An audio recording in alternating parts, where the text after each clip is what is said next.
Hello, family. How's everyone doing today? I hope everyone is doing well. Let's talk about it because the judge who is dealing with Tiffany and the trustees at the village had put down a strict court order on Tiffany. But then the judge reversed it. Wait a minute. Tiffany didn't get held accountable at all for trying to appoint people without board permission. But she did it anyway. So the judge ordered her, it is hereby ordered that she has to follow his rules and what he put down as a court order. But then he turned around and reversed it, and it's hereby reversed. We are hereby confused. I'm sorry. Please tell us what's going on here. We are definitely confused. And it just don't end there, family. Then Tiffany asked the judge that she has an eviction notice about because she won't get out of her landlord's house. She then goes to court and asks the judge to drop the eviction lawsuit on her.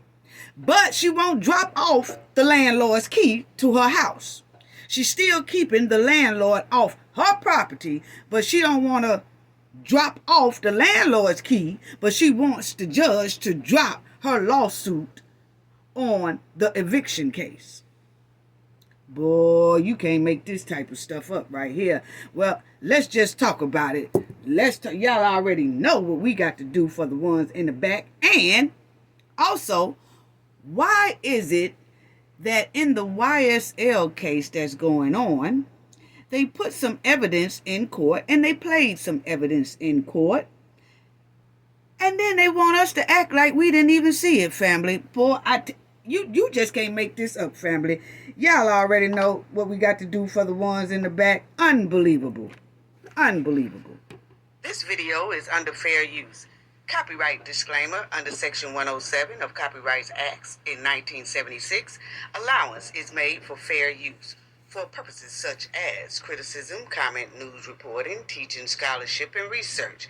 Fair use is a use permitted by copyright statute that might otherwise be infringing. Non-profit, educational, and personal use tips the balance in favor of fair use. Yes, fair use. All rights and credits go directly to its rightful owner. This video is purely for fair use, opinion, and entertainment. Enjoy.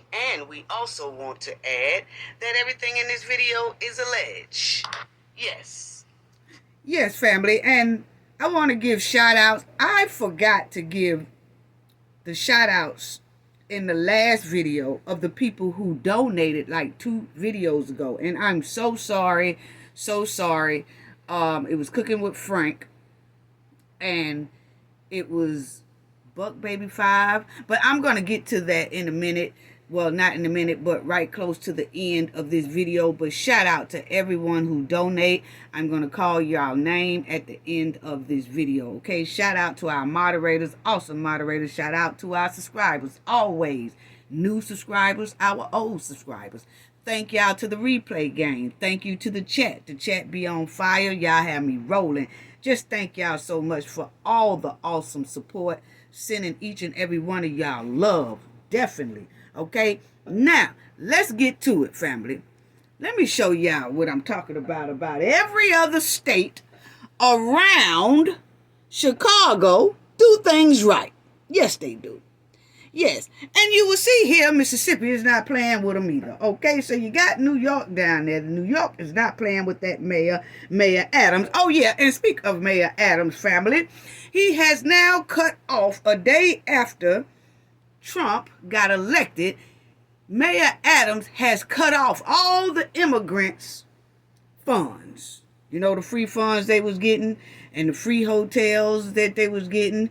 And somebody like me who was born and raised there could not even come and visit and handle business like I do every year because the hotels, good hotels, was preoccupied, but we couldn't get in there. But now he's cut all that short.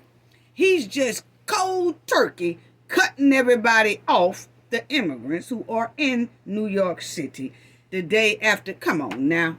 I ain't even gonna get on that. But anyway, my purpose is talking about it is you see how they put down those indictments on Mayor Adams down in New York City.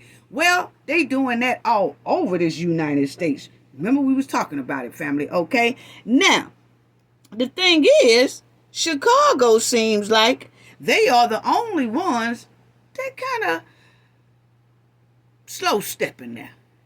Don't want to really hold people accountable. But like we said before, the other states around them, that's why we can tell something is wrong with Chicago. Shout out to the people that live in Chicago. But I'm sorry, it's a lot of stink rolling around there. Yes, it stinks to high sky. It smells like skunk meat off in there real deep, okay? So now, this goes to show that certain states around Chicago do things the correct way, the right way, and they don't tolerate corruption, and they not finna let corruption be buried inside of their system without holding some people accountable. Yes. So Mississippi, as you see there, district attorney, the mayor, and a city council just got busted. Yes, I'm sorry, they got towed down. Feds came in there and ripped it up, okay? All of them indicted, being charged for some type of okie doke that they doing down there in Jackson, Mississippi, okay? Yes, And I kind of felt that when their water was dirty, okay? I said then, I did a video on that. If you go back and look at some of our videos, go down and check it out. Just stroll down. You'll see I was talking about Jackson, Mississippi and their water and why is it like that. And it was just terrible, okay? Because we also donated a lot of cases to help them have clean water, okay? But anyway, yes, they done got indicted around here and done got hemmed up around here and going to court and all that. And as you see, it says federal program bribery is what they being accused of. Wire fraud, money laundering. Oh, they ain't playing with them down there, family. Oh, no. He ain't pay attention because most likely you will be next. It's moving a little bit slow, yeah. But we just talking about how people be held accountable in every other state, but it seems like Chicago, why is they not? But anyway, Jackson mayor indicted on the federal bribery charges. Yes, look at here. The DA is facing 8 felony counts. Woo-wee. Then you got, it's 3 of them. Yes, they ain't playing with them down there, family. That's what I'm talking about. So that's why I say that people in other states can see it. But for some reason, the people that's running Chicago feel like we don't see what we see when we already know how it's supposed to go. I told y'all in the last video, the ones down here on the Gulf Coast, they don't play. And I didn't even bring up Mississippi. I kept saying, I know Alabama, I know Florida. And then, bam, there go Mississippi done got them too. They ain't playing with you. So anyway, but for some reason, Chicago keep playing with the hen. Why is that? We just asking a question. That's all. We just asking a question. Ain't nothing wrong with asking a question. Okay? Now, y'all will see that Tiffany is asking the judge to drop her eviction case. Why? Why is Tiffany trying to get her eviction case dropped? She done put this lady through so much financial hardship, bullying her, taking her property, changing the locks on her property, won't let her inside her own house, got her going through unnecessary legal problems, when all she got to do at first was just leave the lady house if she knows she didn't want to stay there, because Tiffany do not stay there. She just holding the lady house up, hoping that the lady falls into foreclosure so that Tiffany can take this lady's house. How demonic. It's beyond demonic. And Tiffany and her bootleg Action Jackson lawyer, they asked the judge to dismiss, okay, the eviction lawsuit. Because now, Miss Hall, Janetta, she basically wants to sue, and because, rightfully so, because even if she lose her house, at least she could try to sue to try to get the house back and things like that. But y'all will see, Tiffany is still playing games with this lady house by making up excuses to prolong this eviction process and the eviction situation. And she keep asking for extensions. All of this is game plan, trying to prolong the eviction process so that Janetta can get closer to foreclosure. Okay, so you will see that Miss Hall's attorney said Thursdays, he and Solomon have had several communications in the last 3 days and are trying to resolve the case. He says he plans to file an amend complaint in court. In the November the 1st filing, Solomon argues that Hull's allegations are false and malicious. Okay, now, he said that her complaints was made in dishonesty, bad faith, and only with malice intentions. Okay, he said that Hull doesn't have a lease agreement with Henyard and doesn't owe any money to the landlord. You see how people can play in your face? You see what I'm talking about, family? How people just play in your face about your own property. And Solomon said, due to the baseless eviction complaint, Henyard has had to endure public ridicule and negative press and expend time and money on defending herself. Wait a minute. Let me tell you something. Action Jackson lookalike. How is the eviction putting public ridicule and negative press on the hen when she already had that before this eviction thing even came up? She had that for allegedly stealing. And it looks like she is stealing. Corrupt behavior. She already had negative press. Yes. Draining the village dry and basically draining the township dry. Just done drained them down to the dirt. Drained them down to the dirt. And see, that's what I can't understand about this backyard dirt scraper. Okay, Tiffany Henyard, scraping the dirt. She done bought the village into the dirt, almost the township in the dirt, because she loves scraping dirt. Just backyard Barbie. I'm at its finest. But the thing that gets me is he literally says that because of the eviction has brought ridicule and negative press against his client, who is now spending money. That ain't her money. Show us the receipt. I bet you a lot of that money that Tiffany used as personal is going to the lawyer.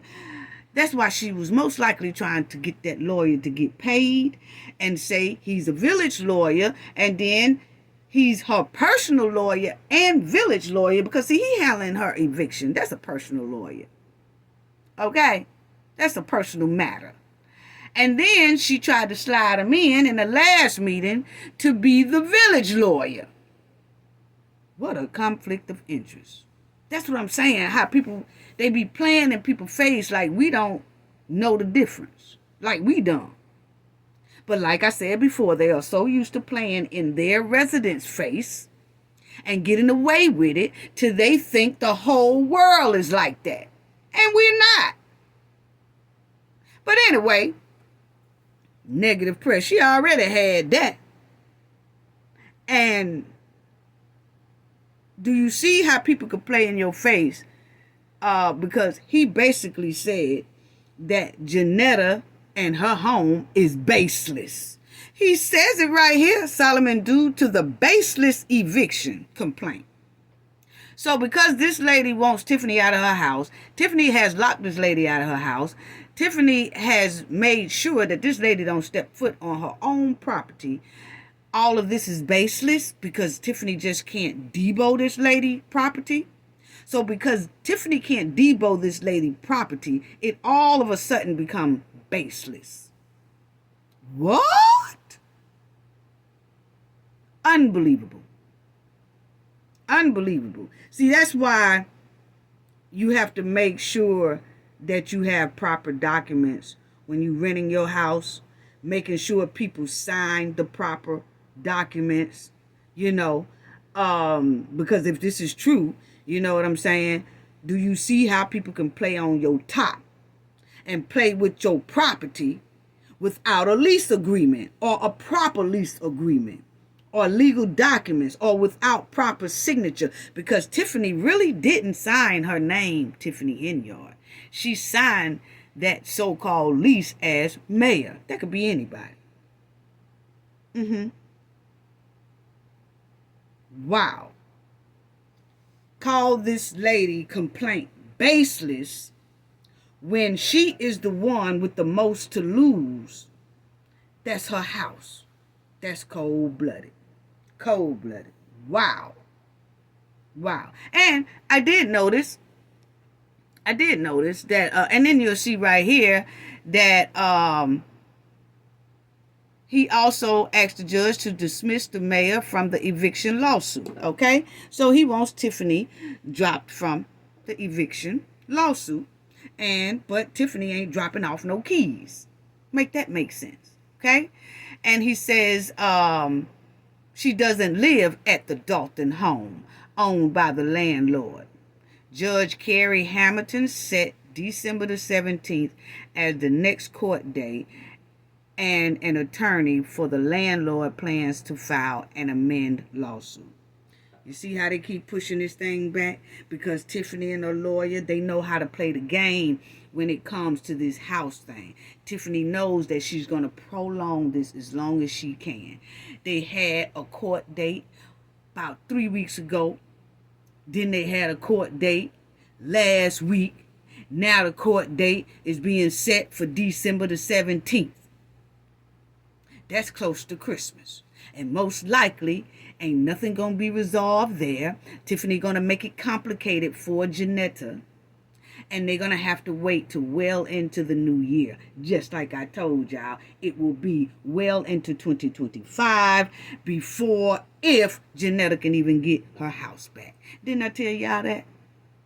Tiffany got it. They got now the date, December the 17th. That's going to be closest to Christmas. So if nothing gets resolved, normally the judges and, your city hall and things, they go on their little Christmas break. Then you got your New Year's right behind that or whatever. Then next thing you know is 2025. Now they're going back to court. And Janetta is steady missing her balance or her payments on her house that could fall into foreclosure, because now not only did Tiffany and them miss 2 months, this process here is taking about 3 more months or longer, because Tiffany gonna find a way to prolong it. That's what it's given. I'm sorry. How trifling of this here dirt scraper. Oh, backyard dirt scraper. That's all that is. That's so low down. That's low down. I'm sorry. Very low down. So you see that Miss Janetta lawyer said that he gonna file an amend to the lawsuit. When you file an amend to the lawsuit, most likely means that he wants to add new information or fix mistakes or add new cause of action. Most likely new cause of action. Add defendants. He might want to add Kamal over there, because so far I've just seen Tiffany on the lawsuit. You just never know. But Kamal never did put his name on the lease. Tiffany is the only one that put mayor. Wow. Boy, people playing with your property, that ain't cool right there. That's not cool at all. Now, Max Solomon. Yes. You know, I was saying, and he's 53 years old, and all this is public records, you know what I'm saying? You can just look it up or whatever, okay? He's a Republican, okay? Now, he also ran in 2022 for the governor. He was running against the governor. He wanted to be the governor of Illinois, okay? But he lost. Yes, he did. He lost. And then you'll see right here, is this why he all of a sudden started finding his way to the hen? Because I did notice that I said, wow, he popped up out of nowhere, didn't he, family? He did. He popped up out of nowhere. And we said, wow, where did he come from? Well, he had just lost his primary. So not only did he try to run for governor in 2022, he just got through trying to run to be elected to the Illinois state to represent District 19. He lost in the Republican Party primary, okay, on March 19th, 2024. And if you think about it, it wasn't too long after March and April, May, June, okay, then we started seeing him, okay? So I guess he said he gonna try to get some work somewhere, okay? He didn't get elected to be the governor. He didn't get elected to be the Illinois State Senate for District 19. So he didn't get picked for that. So hey, run on down here with the mud while in hen. That's what it's given. Okay? So anyway, I noticed that when he was running for these positions, somebody had asked him this here question. And y'all check out it. Because his answer is written in a light quote. Okay? So, the Michael Madigan indictment highlighted the need for genuine ethic reform in Springfield that restores Illinois' citizens' confidence in government and prevent the abuse of power that have become all too common in the state capital and have persisted for decades. It has persisted on for decades. So they was basically talking about how it seems like is so much of abuse of power all over Chicago. So they was asking him, what is your vision for meaningful, lasting ethic reform in state governance, right? He says term limits. Term limits mean that once somebody get in office and you see they are not doing the job properly, you get them out of there, vote them out of there. Wonder, do he feel the same way about the hen family? See, this is what I'm talking about.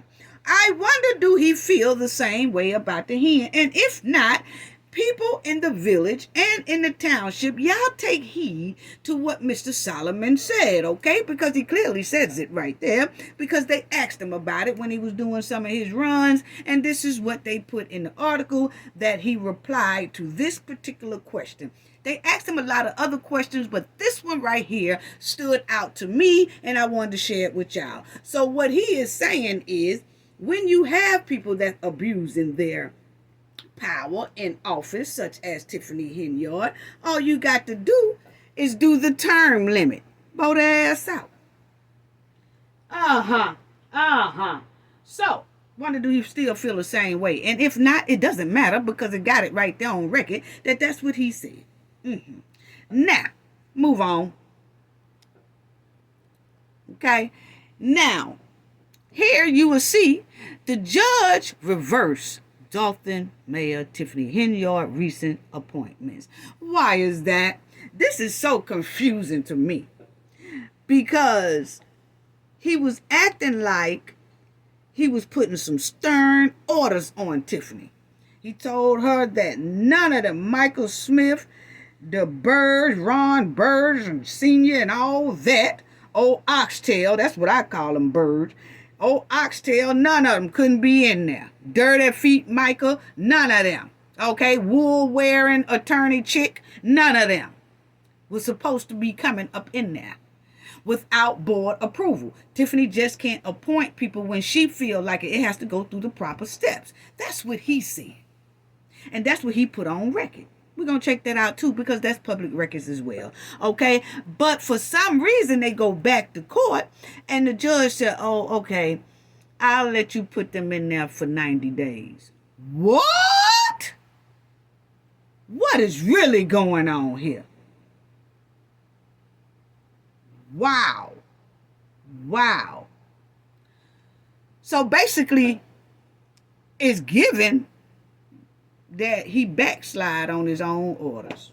Backslide. That's what it's given. I'm sorry. I got a right to my opinion, okay? Now, it says right here, after judge order restricting Mayor Tiffany Henyard, who's running Dolton. And you see it right there. It says, a judge put a stop to Mayor Tiffany Henyard's plan to appoint new village leaders on her own in an order granted Wednesday. So this was the first time when he said, no, you can't do that. It's not right. And I'm going to hold you in contempt if you do it and all that. And all of a sudden, for some reason, things changed. Tiffany scapegoat out of accountability all the time. You will see it right here. It says right here just as clear. This comes after a judge put a stop to Mayor Tiffany Henyard's plan to appoint new village leaders on her own. In an order granted Wednesday, Cook County Judge Thaddeus Wilson included an injunction that prohibits Henyard from making appointments without the consent of the village board of trustees. And a restraining order prohibits any of her appointees from taking office. But then he turned right around and let those appointees that he prohibit to go in there anyway for 90 days. Are you serious right now? What's really going on down there in Chicago? Come on now. This is, and I guess people feel like we shouldn't catch this, shouldn't see it, shouldn't talk about it. But how else do you supposed to make a change and clear out corrupt behavior if you don't speak on it? I've done it for 30 years and I will continue. Over 30 years and I will continue doing it. I just hate to see people hurting and people not giving a damn. Anyway, and then think we stupid on top of it. Anyway, family, as y'all will see, this is public records anyway. As y'all will see, it says plaintiff emergency motion, temporary restraining order is granted. Okay, so this is when the judge did put this down and said that Keith Freeman is immediately reinstated, because remember Tiffany tried to remove him. He said Keith is reinstated and Keith can stay there, okay, until he decide to move or until he otherwise vacate the position. Other than that, or if the whole board vote him out, then he have to go like that. But other than that, he reinstated Keith, right? Then you will see the mayor is temporarily restrained and enjoined from executing, okay, and effectuating any removal of the village administrator, Keith Freeman. So she cannot touch him, okay? Then it says the mayor is temporarily restrained and enjoined from executing or continuing the appointments of Michael Smith as village administrator, Angela Lockett as the village attorney, and Ronnie Burge Sr.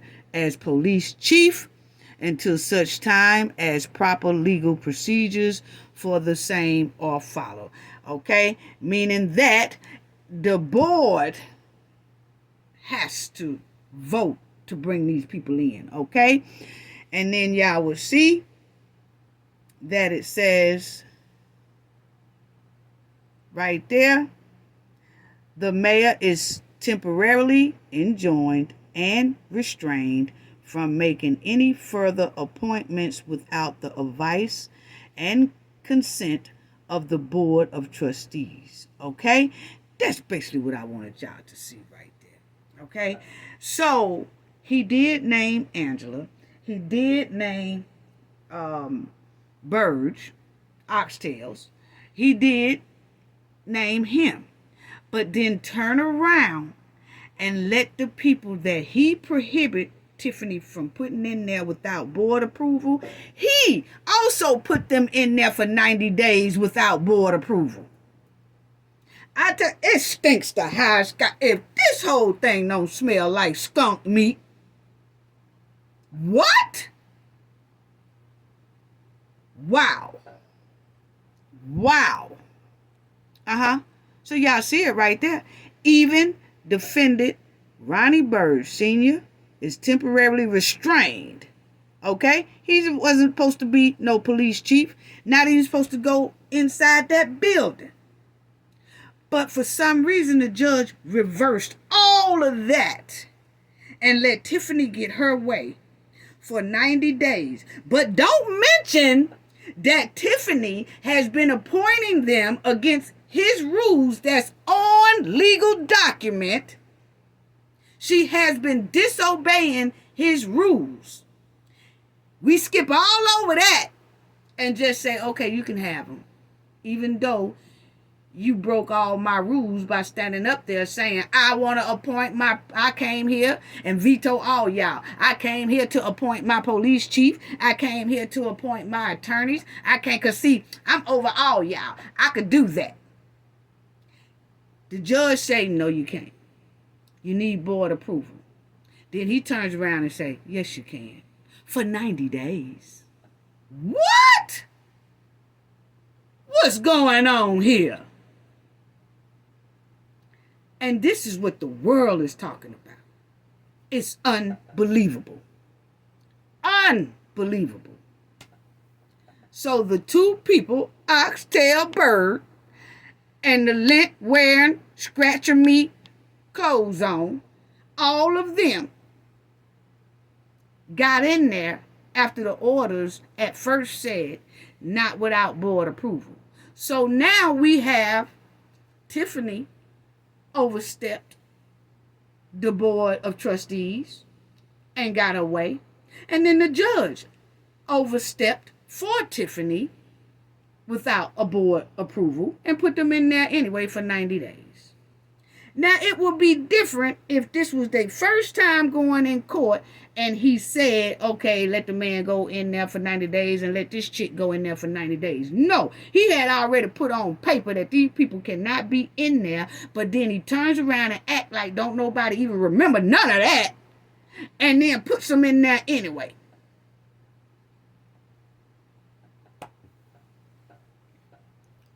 But we ain't supposed to see that. Outside of Chicago, we supposed to be just as crazy as they think the people are inside of Chicago. And it's no disrespect to my Chicago people, you know. I'm just keeping it real and telling you how it is, how it's looking, what the world is saying, what the world is seeing. It's clearly obvious. It's a bunch of stink buried inside of y'all. Inside of y'all whole thing now. Unbelievable. Unbelievable. Anyway, so he basically backslide on his own orders. That's what is given. They shouldn't be there for 90 days, according to his ruling.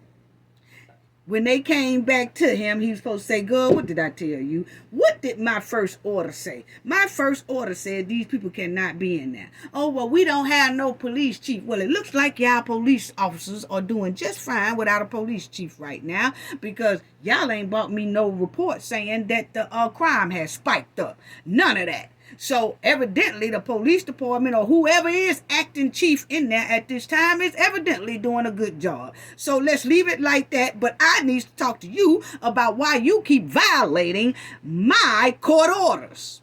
And you done did it like 3-4 times. So how about you go back there and sit in my jail cell for 90 days instead of letting them run some shit for 90 days? That's what should have been said. My opinion. But anyway, for some reason, she's still not being held accountable. You know, it's just, I'm speechless.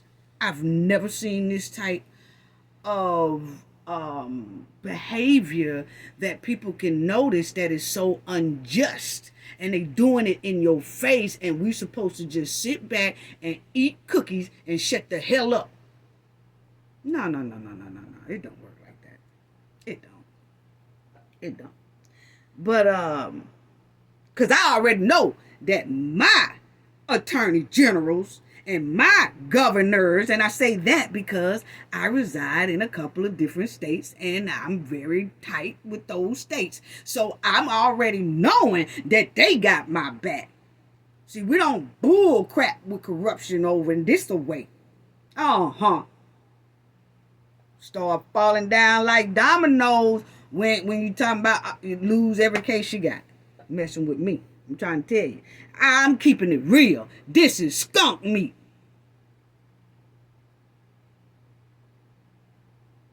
Pure D skunk meat. This girl done got away with a whole bunch of stuff. Even with court orders we see with our own damn eyes.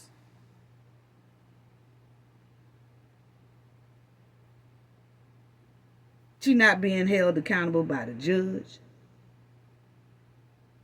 She not being held accountable. Really, I know the eviction judge, we did read how their laws are in Illinois that the eviction laws are more favorable to the tenants, which is Tiffany. So we read that already, and we already knew that Janetta most likely got a long fight ahead of her to try to get that house back. But in this case right here, unacceptable. Anyway, Kwame haven't held her accountable. Governor haven't held her accountable. None of that. They acting just like they don't see nothing. Boy, but I'm telling you, these other states putting them to shame. Because these other states are showing them how, and these other states are basically showing us how it's really supposed to be done. You see me just show y'all Mississippi. I showed y'all a couple of them from Alabama some months back. I showed y'all some from Florida some months back. We all clearly seen Diddy. They went up in Diddy and Diddy property in Florida and in New York. And look where Diddy at. See, all these different states. But then we keep looking at this here Chicago, this here Illinois. And that's when we say, well, why isn't they operating by justice, honest justice, like these other states are doing? So these other states are just showing us this is how it's really supposed to be done. We don't know what they doing. Well, we most likely we do know what they doing over there, but see, that we don't fool with that. We worry about our state. But at least they show the world how it's supposed to be done. Yeah. So it's a lot of people is giving that got a lot on each other. I'm talking about deep. Till everybody just can't basically touch her. Just can't. But it don't do nothing but bring more eyes, more authority eyes to this whole situation. That's all it does. Anyway, unbelievable.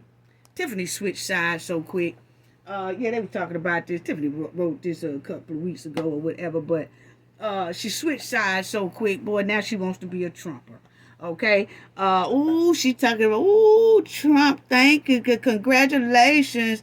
You are now the 47th president. You have made history by coming back and winning the presidency of the United States. What a big comeback. Now let's work together. No.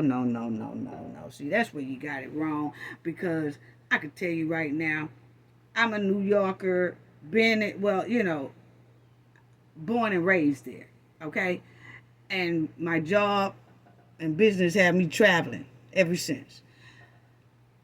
But the thing is, you must not know New Yorkers, because you don't think Trump saw you bigging up your girl Kamala. See, you two-faced it. You bigging up, oh, Kamala. Then when Kamala lost, you ain't put not one thing in here about your DMs. You didn't put nothing in here about Kamala. Oh, don't worry about it, girl. You'll make it next time. Try next 4 years. The next 4 years, you're going to be bigger and better. No, she ain't do that. She ran clean to the winning side, thinking she might get some type of bargain or plea deal or something from Trump when she get handed down there in that pen. Yeah, you see how people two-faces and jump sides on? She ain't care nothing about her DMs. No, she didn't. Jump right over there to Trump. And it's crazy because Tiffany switched sides so quick on her judge status, switched sides so quick on Kwame, switched sides so quick on Kamala, switched sides so quick on her DMs, that she did it so quick, she really don't care nothing about them. Now, they ain't put their foot on Tiffany's neck, because you notice how she keeps sliding without being held accountable. You notice how none of them are holding her accountable, and none of them are putting their foot on her neck. But guess what she did? Stomped all over them with this here post. Hey, Trump, congratulations, I love you, but what kind of cigars you smoke so I can buy you a box? Basically,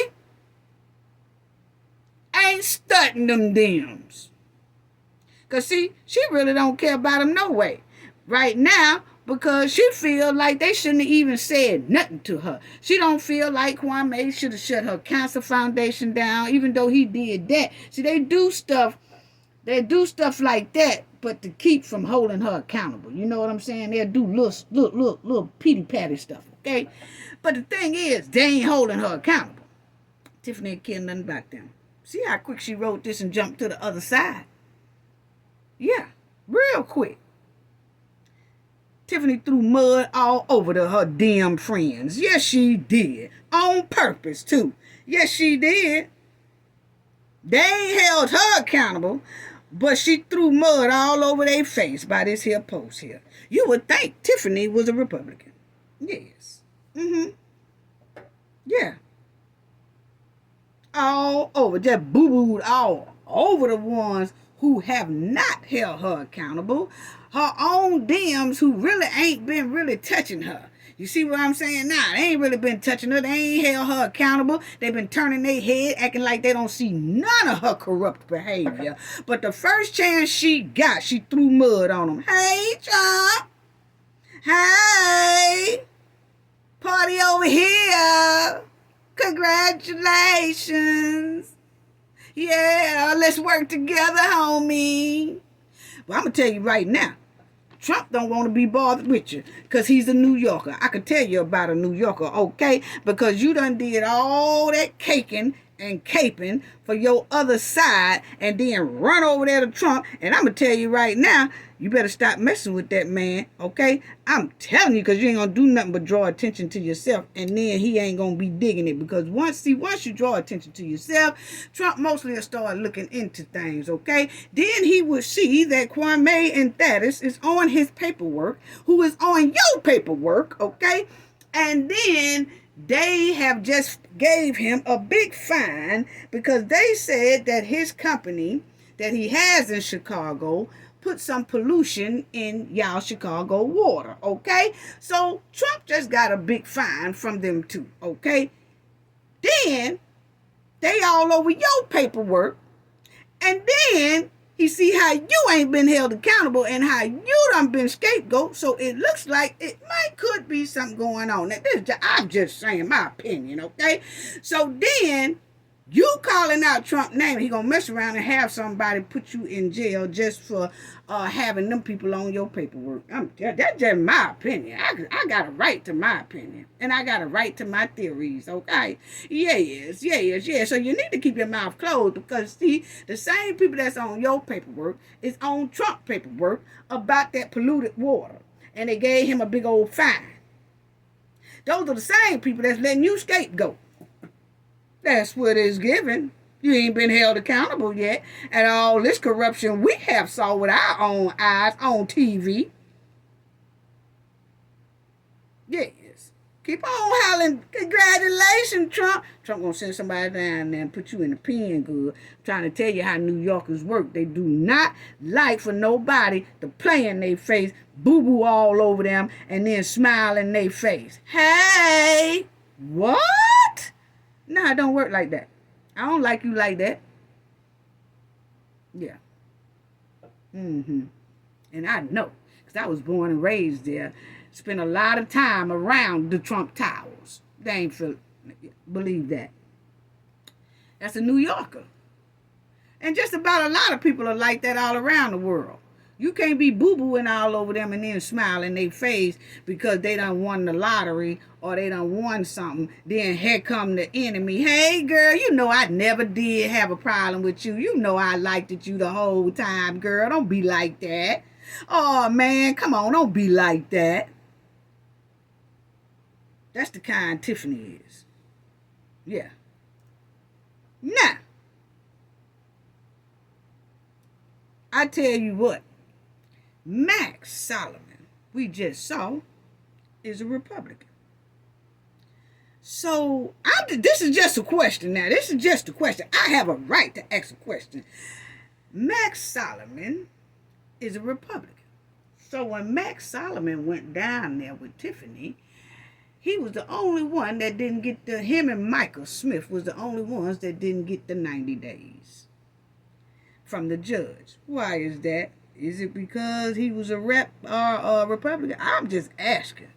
Because I was wondering, he gave the 90 days to the other lawyer and not Max. But Max really been in the courtroom with Tiffany on the eviction side and on this here Dolton, the village thing side, okay?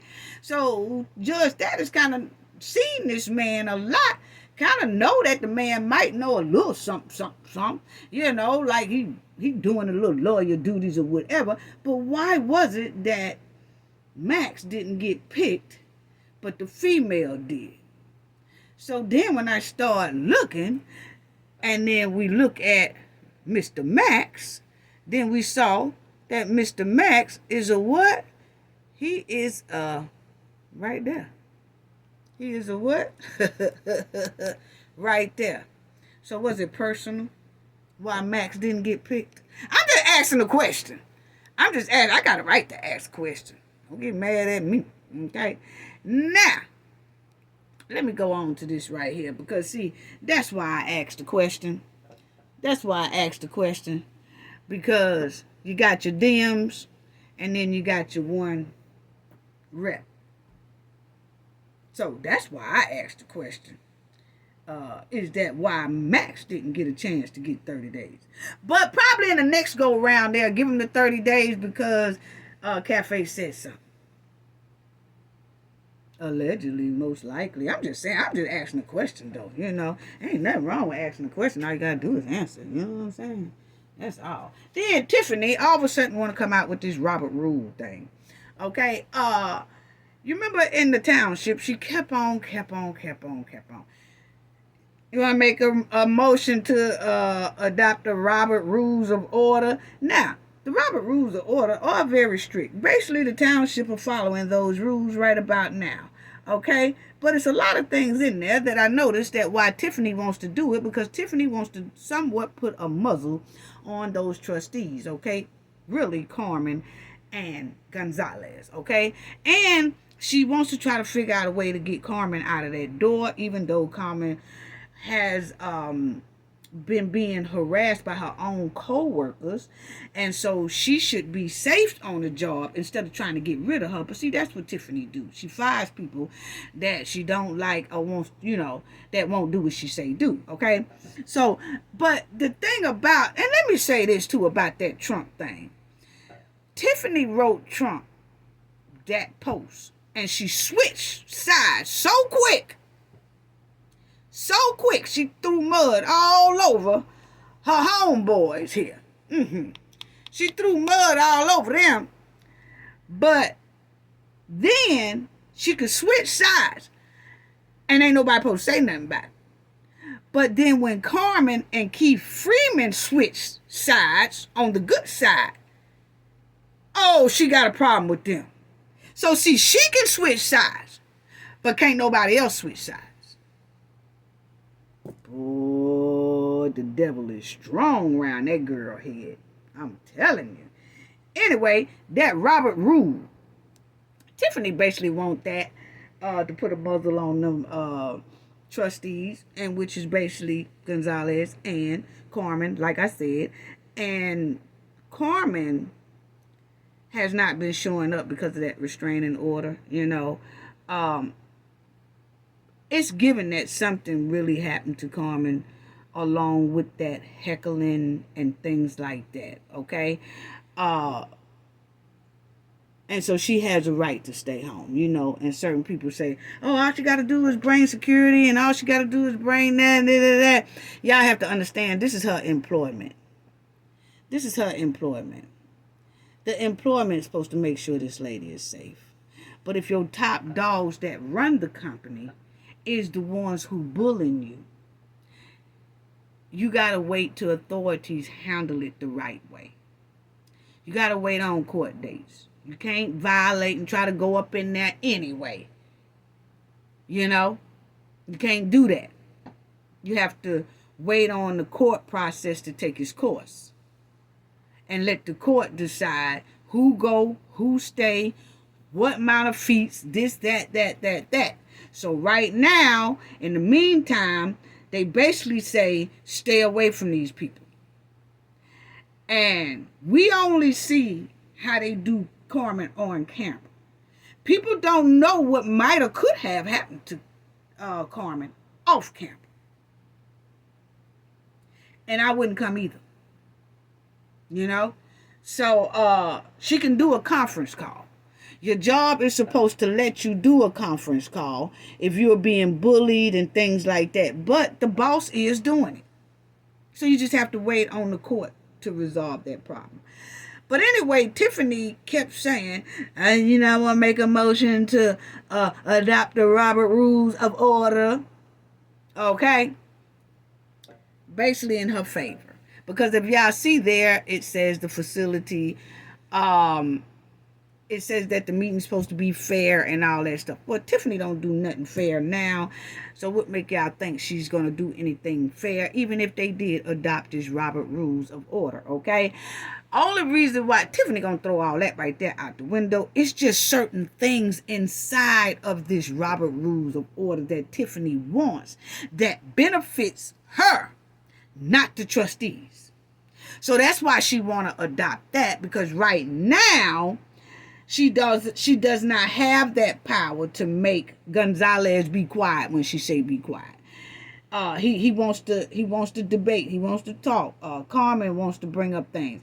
And then when they ask questions about certain things, she don't have to answer if she's up under this here rule, because she is the president or the chairman or the supervisor. Okay? So she wants to adopt it. It sounds good. Oh, the Robert Rule. The Robert Rules of Order. That right there will make Tiffany do right. Tiffany don't pay that a bit of mind right now. She don't want to get this going in the township for all the good reasons. She picking out things in here that's going to benefit her and not the trustees. Meaning certain things like this. provide for constructive and democratic meetings to help not hinder the business of the assembly. That not hinder. So you have to look at words like that. By Carmen not coming in, she know Carmen can't come in. She know the situation with Carmen because her goons are her goons are the one who has Carmen in the position she is now, and because of the that order, protective order that she has, they know that she's not going to come in there. So Tiffany can use the hinder that Carmen is hindering the business process. So it's a quick way for her to get rid of Carmen. Okay?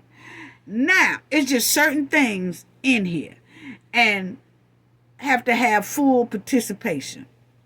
And the members are not supposed to be allowed to intimidate members or limit full participation. Tiffany do all that anyway right now. Okay? Now, but like I said, she wants to adopt it so she can start exercising certain things inside of here that benefits her. But it don't too much benefit the trustees. Okay? And then also, like when the meeting is over with, or if it's not a quorum, Tiffany's supposed to really just get up and leave that meeting. She's not supposed to be sitting there campaigning for herself. None of that. Once she sit down there and say, if Trustee Gonzalez don't show up, Carmen don't show up, she don't have no quorum. She's supposed to just get up and say, hey, y'all, they not here. See y'all next meeting, okay? Or they hold a special meeting. But with this Roberts of Order, she can sit there and somewhat have a meeting, but not a business meeting. Okay? Not a business meeting at all. But she could sit there and talk to the people. Well, that benefits her because now it's campaign season. And she wants to be able to sit there and talk without people saying she's campaigning and she's supposed to just get up and leave if it's not a quorum. So if they adopt this Robert rule, she will be able to sit there, even though it's not a quorum, and just have a discussion with her people. Yeah. And then on the other hand, a quorum must be presented for business to be conducted. All members have equal rights, privilege, obligations. No person should speak until recognized by the chair. You see that? So, you know how Gonzalez be talking or either Carmen be talking? Well, she can shut them up and say, I didn't recognize y'all to speak. So what you saying is really voided. Okay? She'll have a little bit more upper hand. Put it that way. Y'all would just have to go and look at the Robert Rules of Order, and you would see it is a great tool to have for a board meeting. But it's also some things in there that benefits the chairperson, which is the mayor, the president, or something like that, the head man or the head woman. Okay? So that's why Tiffany wants to really adopt it, or she wants to, I make a motion to the Robert Rule. Yeah. And it failed because Gonzalez didn't vote it in, and he should not have. He know what it means. She's going to try to put a muzzle on them. Basically. Yes. And it says businesses is bought before the organization by motions and formal procedures for taking actions. To make a motion, a member must first be recognized by the chair. After the member has made his motion, and after the motion is second, the chair must then reinstate it or rule it out of order. Then call for discussion. So, if you adopt this rule, sometimes they could say something and Tiffany can rule it out of order, or she could rule that she don't even want to, deal with that. Okay? And then they will have a vote on it, but the point is, this gives the chairperson a hell of a lot of leeway. Okay? And then it also prevent meetings from going off topic. Maintain it. So see, Tiffany can throw the meeting off topic and talk about what she want to talk about and sell herself as if it's a campaign / board meeting. But now when Gonzalez and Carmen start talking about, hey, you still haven't told us about those credit cards, that's off topic. That's off topic. You got a warning. They also have Robert Rules of Order have warnings. If you give a person a warning more 1 or 2 times, then you can write them up, then you can terminate them. That's basically Tiffany plan. Yeah, so it's a lot in here for her. If it's no quorum present, the meeting can still be conducted. However, the business will not be held over. You know, the business has to be held to the next time when there is a quorum, okay? So Tiffany wants to basically sit there and talk and sell herself, okay? And she could say she's doing it up under the Robert Rules of Order, okay? So that's why she wants to really adopt this, because it all benefits her, you know. And then you'll see right here, it says, however, the motion can be debated at other times. Each person may speak once, and the moderator may also state the basis of the decision. So it got each person can only speak once. So say if we debating on something, how they do be debating on it, Gonzalez or Carmen might say something. Then somebody else might say something. And then Gonzalez butts back in and say such. She could say, you already had your say. You don't need to speak no more. So it's a lot of little things that Tiffany will use this to her advantage. And it's not supposed to go that way. But when you're dealing with Tiffany, she will make it that way. And it's a lot of wordings in here that not supposed to be going certain ways. But when you have a criminal behaved person dealing inside of this type of thing, they will turn these things around to their favor. Yeah. Basically. If a member who voted in the majority seeks to make the motion to reconsider, it must be ruled out of order. Okay? So if somebody if I do say, okay, yeah, I agree with that. Then after we vote and something might hit me and I say, no. I have a problem with this and that. It's basically over with. Okay? She could say out of order. You know? So it's just a lot of tight restrictions and muzzles that it basically works in her favor, basically. Okay? And those are the things. She could do a verbal warning, written warning, suspension, then termination. That's basically where she headed with Gonzalez and Carmen Carlisle. So that's why I was like, why is she so persistent on wanting to adopt the Robert Rule? Because the Robert Rule is a good thing to follow. But there's certain things in there that Tiffany has seen, or maybe somebody has told her, that she can really take advantage of to most likely silence Gonzalez and Carmen Carlisle, or by like Carmen can't come to work due to matters that she's going through. Tiffany can then say, well, we ain't got nothing to do with that. We going by these rules. We have adopted the Robert Rules of Order. So she's not here. She's hindering the business. She's not taking care of business or whatever. She's terminated. Now, they would have to vote on it. But then again, that chairperson has a lot of damn pull up under the Robert Rules of Order. Yeah. So, Tiffany and her freezer burnt their food. I wanted to say this right here, right quick, and them bugged out ass greens that I showed y'all in the last video. But see, I just wanted to make this clear because like I told y'all that people send me a lot of things from the village and the township. Send me emails and things like that. But see, Tiffany thinks that the majority of the people who grab her free food boxes. Yeah, she think the majority of the people who grab those food boxes at her events and her food pantry are really sold on putting her back in that mayor seat and that supervisor seat. But that's so far from the truth. See, the word on the curve in the Dolton Township in Dolton in the township is that they basically playing in Tiffany's face just like she is playing in their face with their tax dollars. People are grabbing the hen's free food, going to her little events, but they talking about her behind her back in disgust. They not feeling Tiffany at all.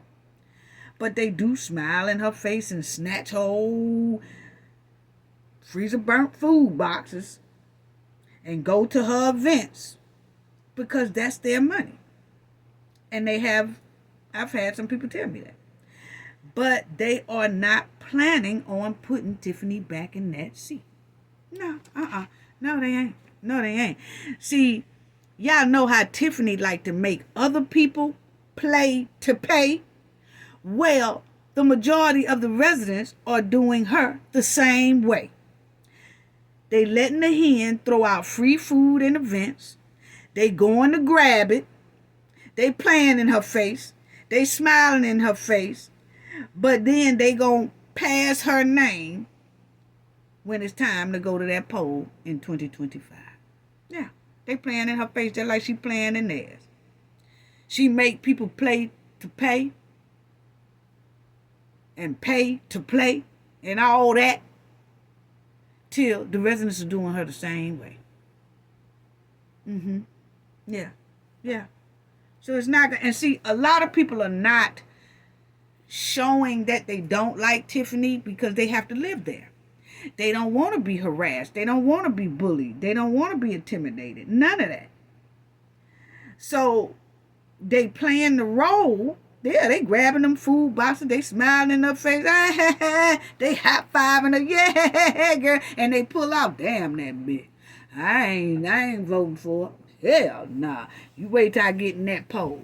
And see, that's why the trustees brought up the point in their last meeting at the village that they want the state to come in and watch that polling spot when it's time to do the electing.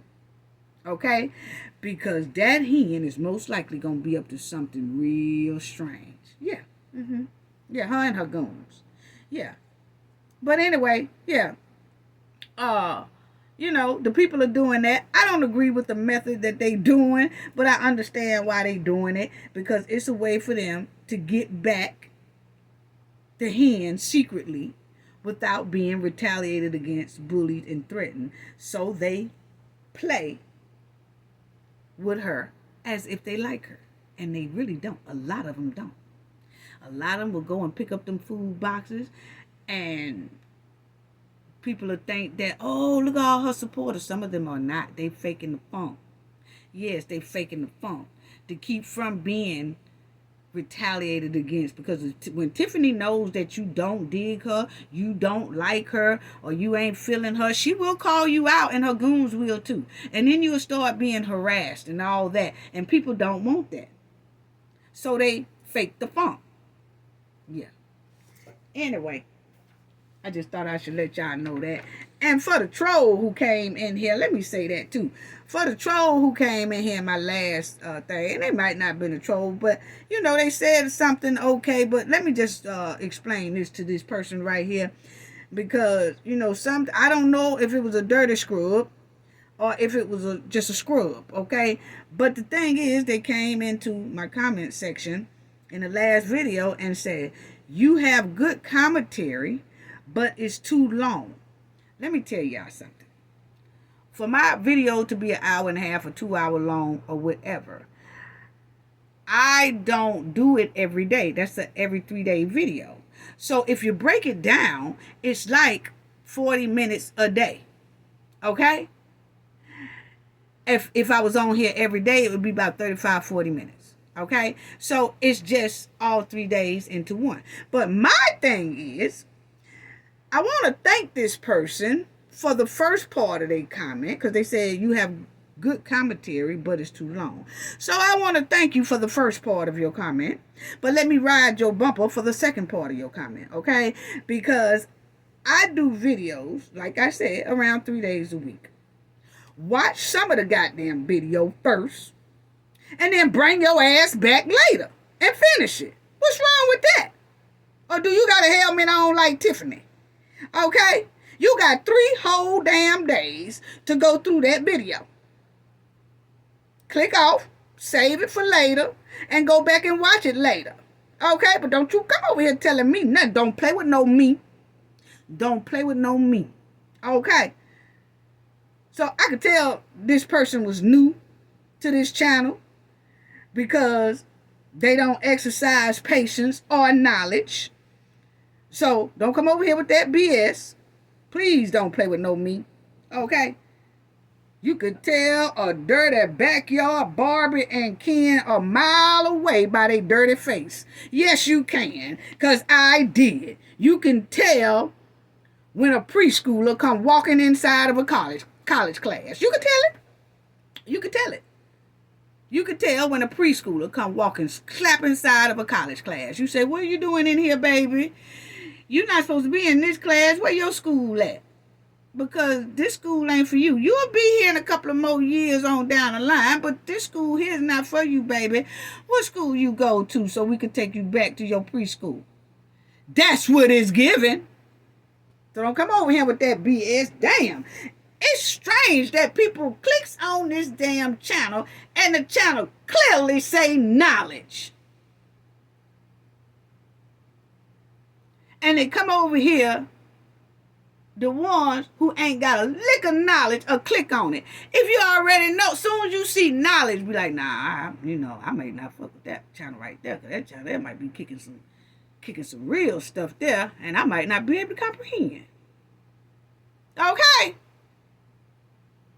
It's just like a first grader go into a library and tell the mama, hey, mama, I like this book over here, but they in the 12th grade section. The mama gonna say, no, baby, you ain't in 12th grade yet, but wait a couple of more years, you'll be there. We gotta go over here to this section. That's what it's given. Come over here with that bullshit. But anyway, family, shout out to Cooking with Frank. These are the people who donated to me 2 videos ago, and in the last video I just clearly forgot to shout it out. I was moving that week, but thank you, Cooking with Frank, for your donation. Thank you, Bay Solo. Thank you, Love and Out. Thank you, Winnie, as well. And Winnie last name is Groeneveld. Garnafield or whatever. Okay, but salute, Winnie. Okay, love you. And then I want to give a shout out to the ones who donated in our last video we just had. Darlene Chestnut, Marta K, and Jim C. Thank you all of y'all. It's so greatly appreciated, sending so much love. I'm not through. I'm just putting 8 donations in here now before I forget, okay? Because I want y'all to see this video about YSL. I want y'all to see it, and then these people gonna act like we didn't see it. And I just want y'all to see if y'all see what I see. But a lot of people are talking about it, but I'm just saying it stinks to high sky. But anyway, so thank you all for your donations, sending love and shout out to you. I also want to send a shout out to Just Doing Nails, because Just Doing Nails, she has a YouTube channel as well, okay? And she gave me a shout out for talking when I did the video about Tiffany the clerk and Darlene having their little secret meeting back there, and she enjoyed that video and she brought it up in her commentary on her video. So I just want to tell Just Doing Nails, thank you so much for that. Appreciate it. Shout out to you. And y'all to go check out her channel as well. And also Cooking with Frank, because he did bring up my video as well. When he did his video a couple of videos back, he did bring up me talking about the hen, the clerk, and the trustee doing that old secret whispering meeting that they had, trying to play on Gonzalez top and the lawyer's top, okay? So I just want to give that shout out to them. And y'all have great content. And keep it up, because y'all doing a great job on that. Now, let me talk about this right here. The YSL, right quick before I get up out of here. But I want y'all to see a video, okay? It was part of evidence. And there's a lot of people talking about it. On YouTube, of course. But when you look at the video and you see this video and you see some things that happen inside that video, you had the state literally try to act like what happened in that video didn't happen. Family, I want y'all to see this, and I just want y'all to tell me what y'all think in the chat or in the comment section. Is it me? Is it the other YouTubers? Is it what? Because we all are kind of on the same page. It's a couple of YouTubers that's just pointing it out like, are you serious right now? But I'm going to get to that. But first, let me get to this. I'm going to talk about this right here. The judge, YSL judge, apologized after reading N-word in court. Okay, so she got, I'm telling everybody about tired anyway, okay? But she was reading something, and then she said the N-word. You know, she was like, yeah, this ninja, but you know, she said the real word. Yeah, this ninja be capping, or this ninja be that. And everybody was just shocked to hear the judge say that, because they normally use blank words, you know, or usually skip that word, okay? But she just read it. But she read it so smooth. Everybody was like, that couldn't have been her first time saying it, because she said it smooth. But to me, you could tell it was a mistake, but also you could tell she much hipper than what she proclaimed to be. Because the way she said it, it was like she hang out with the homies, you know? I don't know, family. But anyway, she did apologize for it, okay? Now, it's a juror that's on the jury. They want out, family. They said this shit here too long. We just tired. They said they tired of looking at the state drop the ball. That's a big statement right there. When the jury says, Judge, I want out because I'm tired of looking at the state drop the ball. That's tremendous right there. Wow. Well, that's what the jury said. The jury wants out. Okay? And unbelievable. Unbelievable. So, this is what, when they came into court, this was last week, right?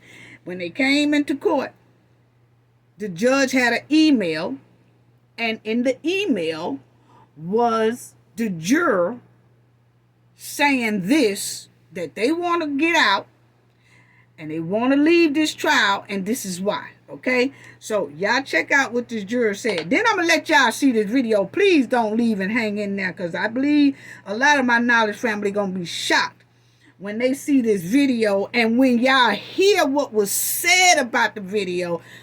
Totally, I was flabbergasted, family. Just put it like that. Check out what this juror said they want out. But, of course, we have another issue, because we can't have more than one normal no-issue trial day in a row. So I have an email from one of the jurors this morning. Interestingly, he sent two different drafts of it. The first says, it's to my assistant, when you have a moment, please relay this to the judge. Good morning, Judge Whitaker. I am requesting to be removed from the current case due to the length of this trial and how the state has handled this case. I can no longer be unbiased towards any decisions moving forward. Yesterday provided a glimpse of how the state presented its evidence, and I foresee another 3 to 6 months with the remaining defendants. Thanks. But then that's not what he really meant to send, because he said, I didn't mean to send this version, not the other one, with a minor correction. Hope all is well. When you have a moment, can you relay this email to the judge? Good morning, Judge Whitaker. I am requesting to be removed from the current case due to the length of this trial and how the state has handled this case. I will be biased towards any decisions moving forward. Yesterday provided a glimpse of how the state presented its evidence, and I foresee another 3 to 6 months with the remaining defendants. Thanks. Now, This is the Now, that juror said they don't want to be remaining another 6 months with the following three defendants. The three defendants is, he's talking about the prosecutors, which is her, that's Hilton, Love, and then they have a dude that sit with them. That's the three they talking about. They're not talking about the two YSL dudes that's left. That's Yak and Stillwell, okay? And that's his lawyer, and that's his lawyer, okay? But that juror is talking about these two women and the guy who works with them, okay? So, listen to what he says. He said he don't want to spend another 6 months with them. same juror who a few months back asked to be removed from the case and provided no reason whatsoever. And so I just ignored it. I just said, no, you're not removed. Doesn't work that way. And so I think this is just a ploy to get off of a case that he's sick of being on because it's taking up his time. Obviously, we can have him out and privately, not with the other jurors around, and ask whatever questions we want of him. Willing to hear what anybody has to say about it.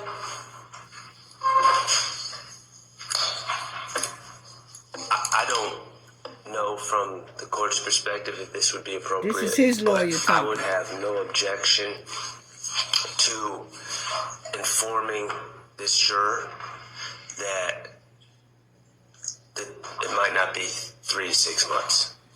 And I think it might not be 3 to 6 months or whatever he said. And I think that is accurate and honest at this point. I mean, I think it would be fair to say we have no expectation that it'll be another 3 to 6 months.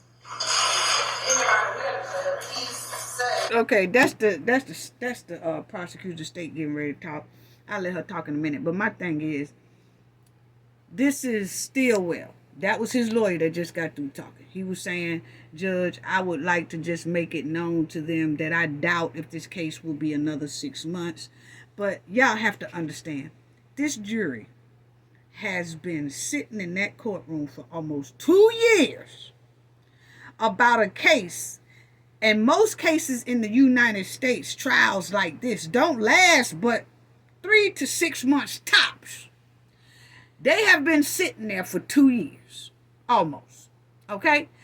And not only have they been sitting there, they said they have been seeing the state make so many mistakes that look biased towards the defendants. Now, not saying these defendants are angels, because clearly it's some things that they're not angels, okay?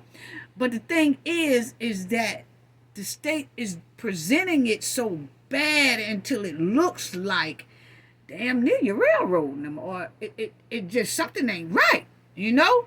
And for a case to drag on for 2 years, that's a red flag right there to most people, my opinion, okay?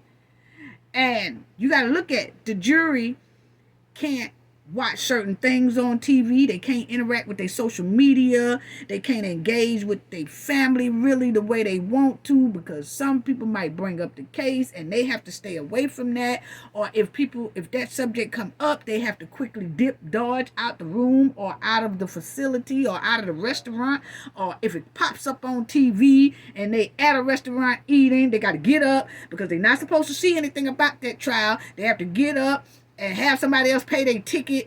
It's pay their food ticket is what I'm saying. And they have missed a lot of family vacations because some people go on vacation for a week. They can't go because this trial is going on, and it's been going on for like 2 years. They've been missing out on a lot of things due to the state making so many mistakes. Then they have went through 3 different judges, okay? One has got recused. The other one said, nah, in this case it'll be conflict of interest because I know some people on the case. Then you got this judge right here. Okay? Then you have times where the case is postponed for a week or 4 days or 5 days. Just like it was postponed 2 weeks ago when they started doing plea deals because of the state's mistake. So y'all don't think when that jury come back, they no longer see Thug in the courtroom. They no longer see about 3 more of the defendants in the courtroom. Only people are left now when they come back off of a week's hold is just these 2. So now that's in their head, not supposed to be in their head, but you can't tell me that some of them jurors not sitting there saying, well, damn, it was 7 of them. Why is only 2 left? You see? And the judge did say just because these 2 are left, don't make any decisions on your own like they guilty of something. That's the only reason why they are in here, or they not guilty of something. You know what I'm saying? You just have to act like the other 4 wasn't even in here, or the other 5 wasn't even in here. Let's start with just these 2. So that's what the juror is saying. Man, this is a lot. Because we've been going through this for 2 years. You know how many things that the judge has asked the jury to forget, to act like they didn't hear, but they really heard it. And then you go a couple of hours later, oh, strike that. Act like you didn't hear that now. Strike that from your mind, and let's start. It's only so much a juror can strike out of their mind for 2 years straight. So that's why the man was asking for out. Okay? Because the only reason why it's been going this long is because the state has really been making a hell of a lot of mistakes. And then they put motions in for mistrials. And when you put a motion in for mistrial, then you got to stop a day or early or a day after. Or, you know, it's just so much. So now, listen to what the state says. Now the state say they kind of don't want the juror, they want the man to go home. But the defense team right here, they lawyers, and the judge saying, well, if we can just tell him it's not going to be 6 months, then maybe he'll agree to stay. Because we need him. Because if he leave, who you going to bring in there in the middle of the trial? Okay? And the judge asked the man, do he think that he could do this, you know, and not be biased or whatever. But I'll let y'all hear that as well. But the state is mad and don't want to keep the man because they feel like the man boo-booed all over them and talked about them about how they handling the state. And he did. He did. And like the judge said, he got a right to his opinion because y'all have been running the thing not too well. So listen. That's the state. That's Miss Hilton talking. This one right here talking to the judge. Whatever that means. Right, but he said but he specifically talked about the state and how the state is holding up his case. So therefore, the state would have some concern with the juror not being able to make fair and impartial, given what his language was. He didn't say to either side. He said specifically. No, he didn't. He said, I will be biased towards any decisions moving forward. Yesterday provided a glimpse of how the state presented its evidence, and I foresee another 3 to 6 months with the remaining defendants. And frankly, you have to start a case unbiased, but as you listen to the evidence, as long as you don't deliberate with anybody, you can mold the evidence in your own mind. And frankly, if y'all are presenting the case in a way that is driving a juror crazy, that's on you. What? And I understand that, but if he is, it appears that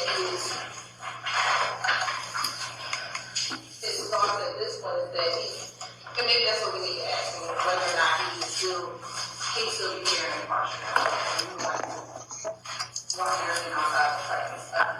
I mean, I certainly think that would be appropriate.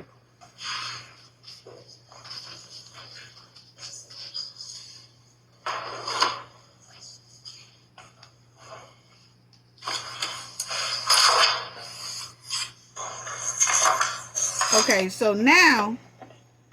So I'm looking for some. Now they're going to ask kind of the general language that we give about needing to decide the case based on the evidence.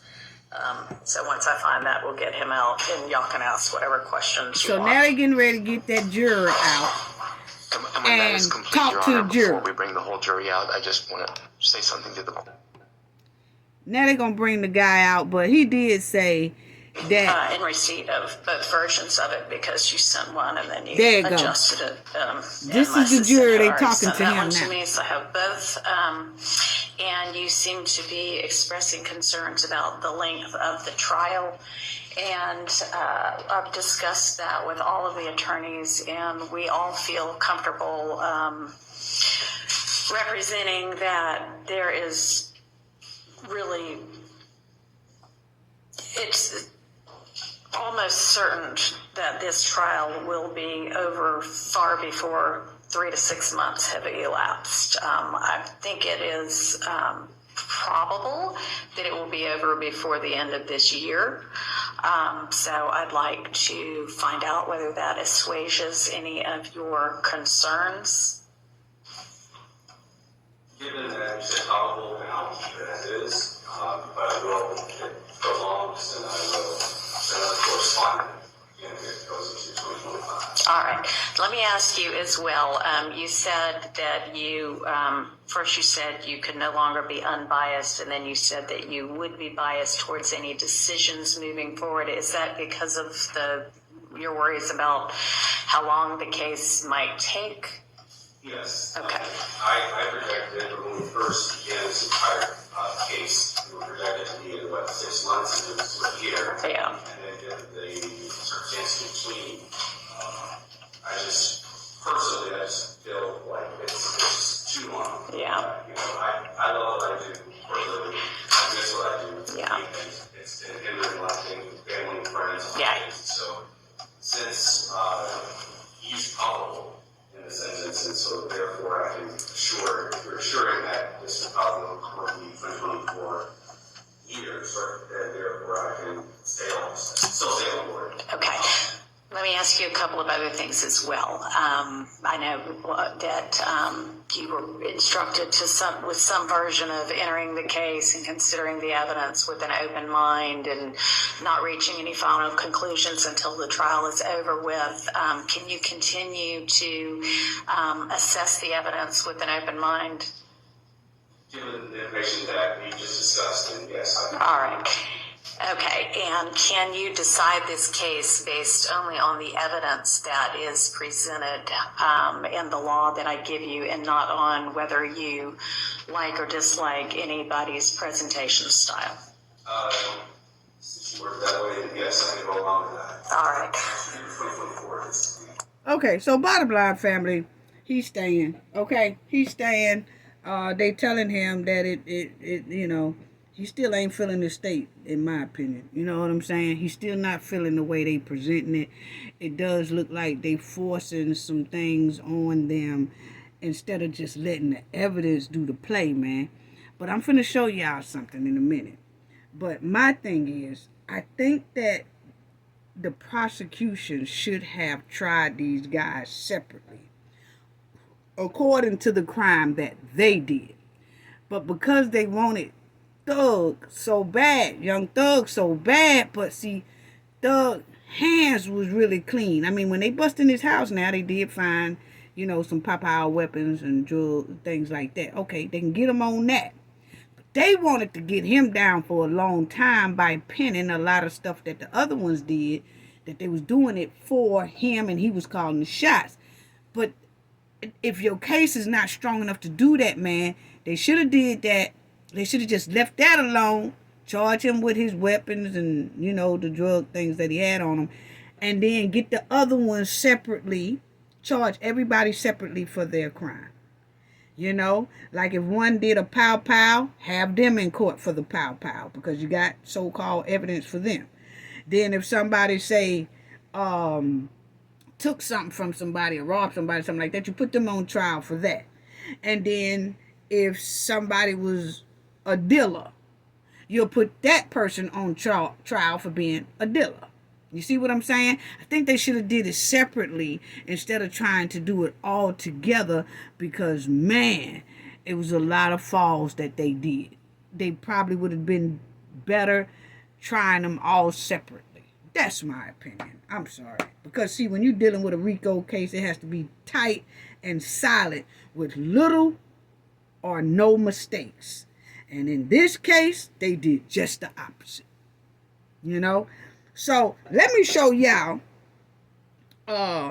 this right here. I want y'all to listen to what I'm saying about this state family. I want y'all to listen to what I'm saying about how this state do they evidence. Then I want y'all to see a video. So hang in there if you can.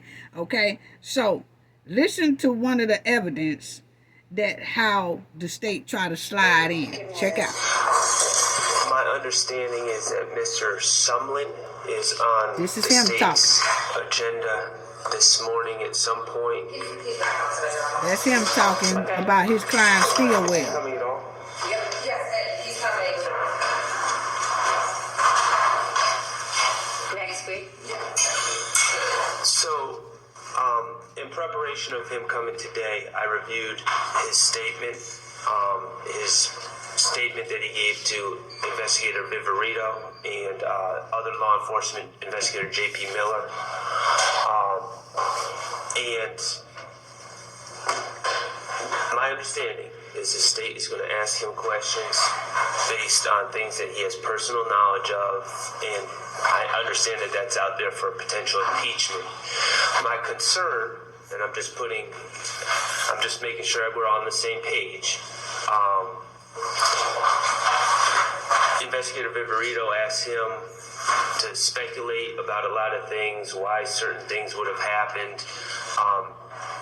He makes it clear that he was locked up during the Donovan Thomas murder. He knows nothing about it. He also makes it clear that he does not know about the Jamal Drinks murder, and he's just, kind of speculating about why this would happen. There's a lot of talk. How much would Jeffrey have paid them? Why, the hypotheticals. Why would Shannon have done this? And the reality is, Mr. Okay, you see what he's saying? The state is trying to bring out, the prosecutors are trying to bring out a guy about a deletion he's supposed to have had done. But the guy said that they used him for a witness. The guy said, oh, I was locked up when whatever that y'all say he's supposed to have did, that he did, I was locked up. I don't know nothing about it. I could just tell you that what people were saying out here on the street. Nah, you can't do that, man. He don't have no personal knowledge, or he didn't talk to one of them, or, he didn't see it, or something like that. You bringing in somebody who was locked up, and you bringing in somebody who was locked up at the time a deletion happened, but you're going to bring them in anyway and ask them, well, we think they did it, but now, do you think they could have did it? Because you used to hang around them. What type of people was they? Because, and he's like, that's irrelevant. Like, he was locked up when all this happened. So how could he be a witness for something that he knows nothing about? He finna tell y'all some he say, she say off the street, and you really can't use he say, she say evidence. So this is the type of stuff that I was saying, why the prosecution just don't leave that person out. But they want to bring it in, and it's making this case longer. Because that's somebody who they don't even need to use. He don't know nothing. He was locked up. He didn't have no jail calls with either one of them. No jail calls with a witness that they could hear through recording, that a witness said, man, I was there. And the witness is like telling the guy in jail some stuff over the telephone. None of that. They just want him to come in there and say, yeah, now they could have did it because they was ruthless. Huh? You can't do that. So that was that on that, okay? And the judge was telling them that, nah, they don't need to do that. Why? And they were still trying to debate the argument that the guy is needed, and he's really not. Okay? Now, I want y'all to check out this here video that I have, and I want y'all to see this because this happened this past week, okay? This happened. Now, this piqued my curiosity in the YSL case because they showed us some evidence, said some statements, but then they're going to act like we didn't see what we supposed to see. Now I want to see if the Knowledge family can help me and see if they can kind of see what I could see. Okay? I know I'm not crazy, and I know some of the other YouTubers that's talking about this is not crazy, but I was thinking the same thing, but they talked about it before I did. But I saw it, you know, I was watching the trial as it was happening, so I guess we was all thinking the same thing. This is unbelievable, and they gonna act like we didn't see none of this. You know? So, check out this video, okay? Now, what it's saying is this is Stillwell, okay? This is Stillwell. Now, in this video, he don't have nothing to do with what we finna see, okay? It's just Stillwell, okay? Now, they said that Stillwell, and I'm gonna let y'all see the video, but I'm just giving y'all a little scenario. Real quick. They said that he deleted a guy named Mr. Drinks after they left a gas station, okay? And they show he drives an Audi, okay? He rented an Audi. And it was supposed to be for like a video shoot or something that he rented the Audi for. But anyway, he was in the Audi. And then it shows him and then another car following the guy who was deleted, okay? Now, they only talks about his car and another guy's car. They says nothing, and the victim's car. They say nothing about this third car we see clearly. They act like that third car don't even exist, family. Now, check this out. Stay with me. Follow me, family. I'm going to show y'all the video, okay? Now, check this out. Now, this is them. This is the detective. He's going to be telling them about Mr. Drink deletion. This was the lead detective on the case. Now, check out they at a gas station, family. Okay? Check out that they at a gas station. Okay? Now, they're gonna show everybody who pulls up, and I'm gonna have y'all follow me along with me and tell me what y'all see.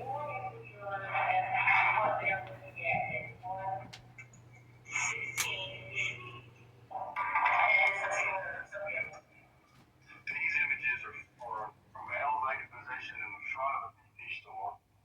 And the top of the screen is Fulton Street, runs east and west. On the screen, but to the right side of the picture is Winter Street that runs north and south.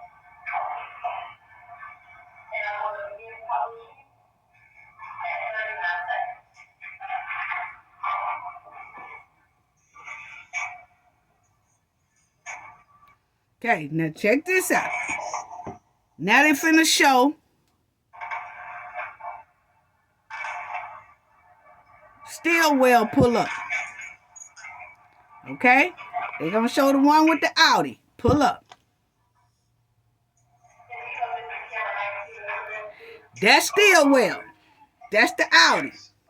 You see it? Right here is gonna bag in.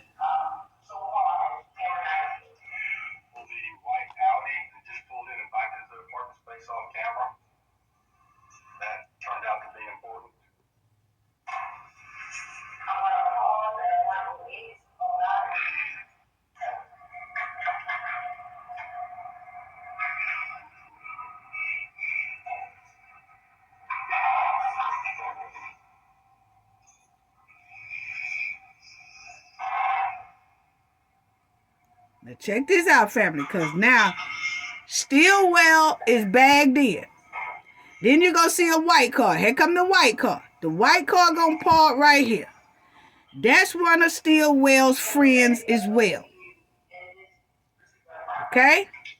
Yes, I was interested in the white car that just pulled into the gas pumps. Then that guy going to get out. You see him walk across the... That's that car. Yes.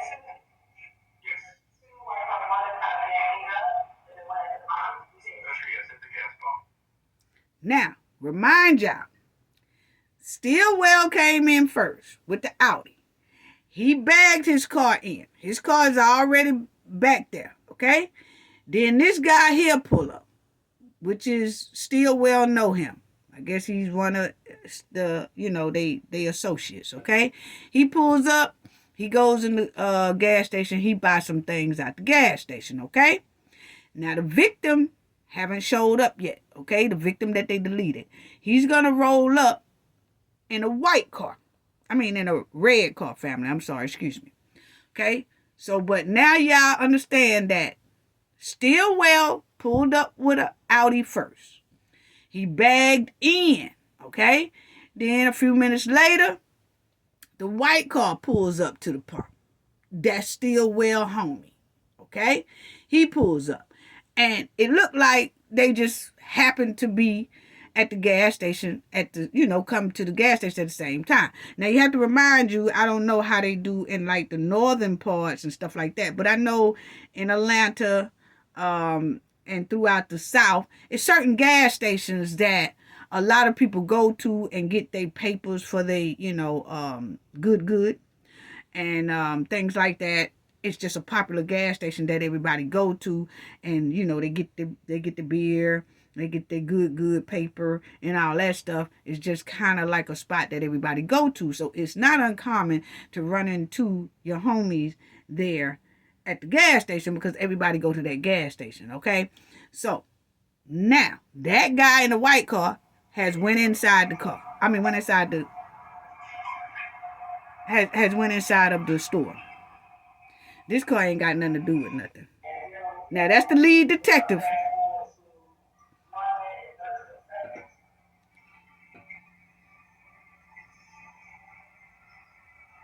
Now check it out.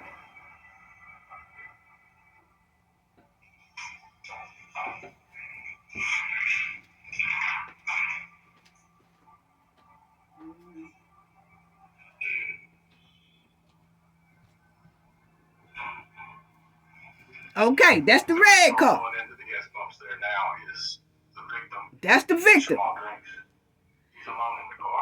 Now you see. Okay, now you see when the victim pulls in, he don't know that Stillwell is there. He don't know that this white car is there, okay? Now, evidently they're trying to say that the guy in this car and them and Stillwell folks, they don't like each other, okay? But the guy pulls into the red car. He doesn't realize, I guess, who he just pulled up beside, that it's somebody that's associated with YSL, okay? So now he just pulls up, because I felt like if he'd have said, oh, I know them cats right there and I'm by myself, let me go to another gas station. But he didn't. Okay, so evidently he didn't realize who he was parking beside at the gas station. And remember, Stillwell is bagged in against the gas station. He got there first. Okay, so it wasn't a plan like they was gonna see this guy, because they didn't know. It's just when he pulled up, I guess people say, there he go. You see what I'm saying? Okay, now check it out, because the one in the white car, he done went back to his car, okay?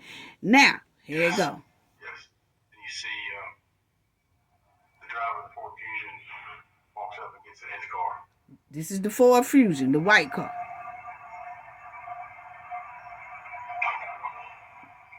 And remember, Stillwell car is still backed up at the gas station. Like, he's in a parking spot, but he facing them.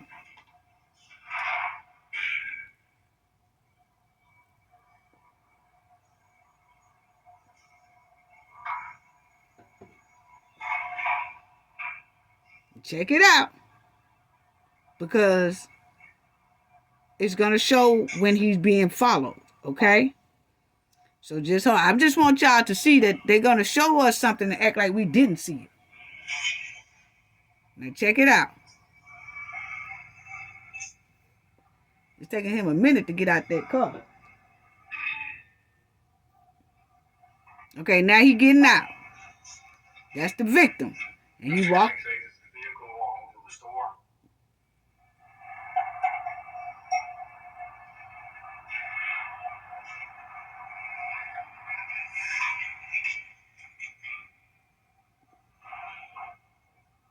Okay, now I want y'all to pay close attention to this gas pump right here. The last gas pump over here. It's a black car going to go there, but then that black car is going to leave. Then all of a sudden, a white car appears at that last pump. And I want y'all to check that out, okay? Check it out. Because this is the time that they said this guy got deleted.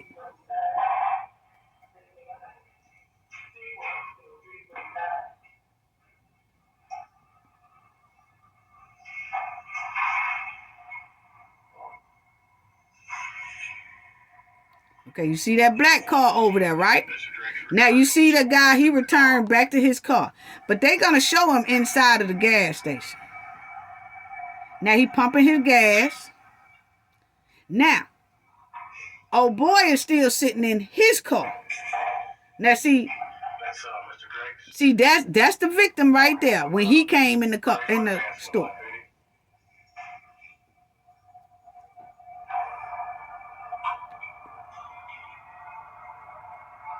I don't think he even ever realized that Stillwell and his other homeboy in that white car over there was there. He wasn't paying none of that no attention. Okay?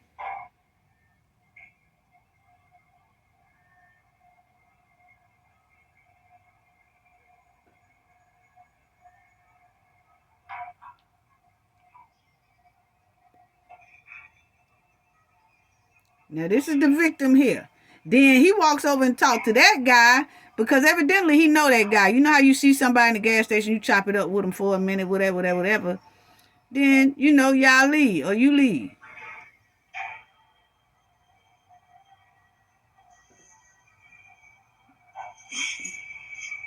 Then see?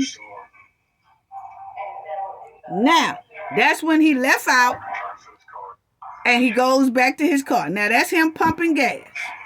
That's him pumping gas. Now, y'all see what I'm saying? Check it out. This white car pulls up. Okay? That white car pulls up as Mr. Drinks, they call him, was walking back to his car. Now, check this out. This car pulls up and the driver never gets out. Somebody gets out the back seat of this white car and he goes around and gets in the front seat. So that means the person in the front seat just slid over without getting out. But when that back seat person gets out and gets in the driver's seat, that car never moves. That car, nobody in that car never goes inside to buy nothing. They never do nothing. Okay? So, my opinion is, did any one of these guys, this one or Stillwell, probably say, hey, he here. Because he was there for a minute. And then these people came. I don't know. Or did they come because they seen his car? And they have a problem with him. And they seen him. And they pulled over like, because they was riding on this street right here going across, okay? And that car just whipped in. And then it just stopped right there. Somebody got out of the back seat on this side, came around and jumped in the driver's seat. But the driver who whipped in there never got out. So that means that driver slid over and let the person in the back seat do the driving. But the person who was driving that car never got out that car. Okay? So it's just suspicious because everybody else who pulled up at that gas station got out, went inside, got something, came back out. And I feel like if they just pulled in just to switch drivers, why didn't the driver just get out and go around and then the one in the back seat just come around and jump in the driver's seat? That's what you normally do. I mean, unless he just didn't feel like getting out, but it's just that car is very, very weird. And I'm going to tell you why it's weird in a minute, okay? But now, the prosecution Just like I noticed that was strange. You see how that person opens up that car door in the back to get in. But just like we noticed it was strange, the prosecution don't never say nothing about this car. The defense team, Stillwell lawyers in them, never say nothing about this car. They only keep focusing on this car, who is Stillwell's friend, Stillwell, who is parked up against the gas station, and the victim. They say nothing stood out to them at this gas station, but this stood out to every YouTuber that looked at it, that's following this case. Okay? So now, check this out. I'm going to go back, I'm just going to go back just an inch. For when he was in the store, and you could see that person get out the back seat and go around to the front.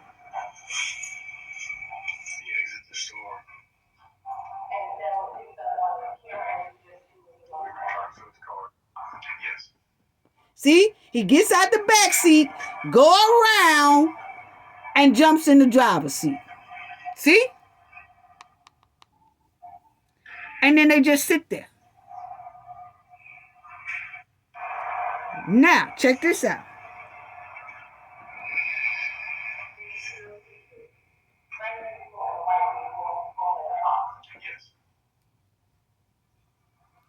Now, check this out.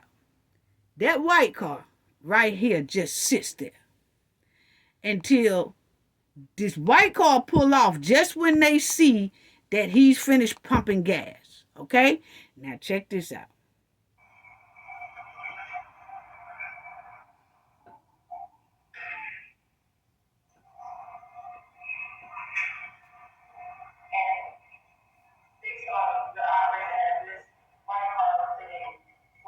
Now they focusing on this car just still sitting there, and Stillwell car still sitting there. Yes, ma'am.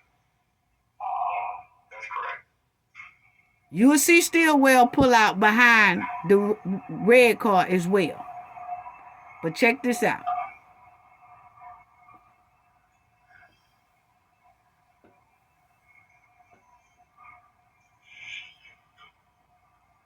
Okay, pay attention to this white car. Along with this car, and when Stillwell car come out. Okay? But this is the victim in the red. Now, he's finished pumping. Now, see how the white car is moving right after old boy get through pumping? Now, in my opinion,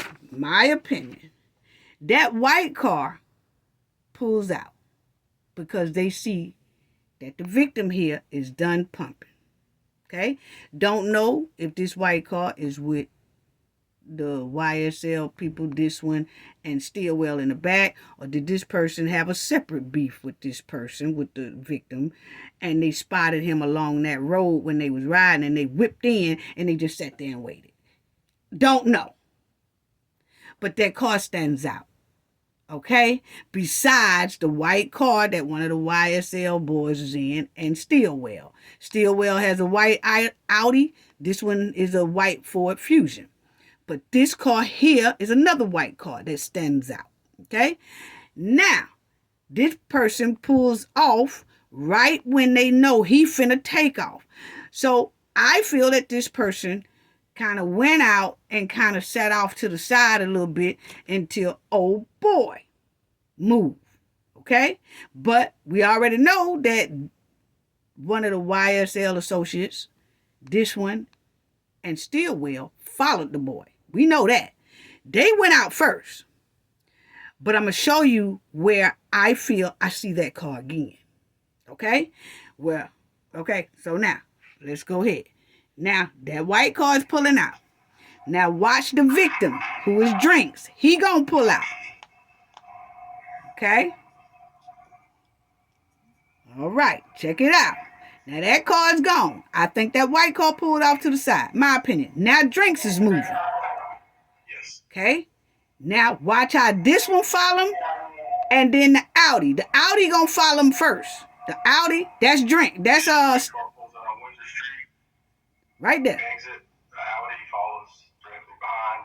That's Stillwell car. Then there's the other boy. Fusion follows. They following old boy. Okay?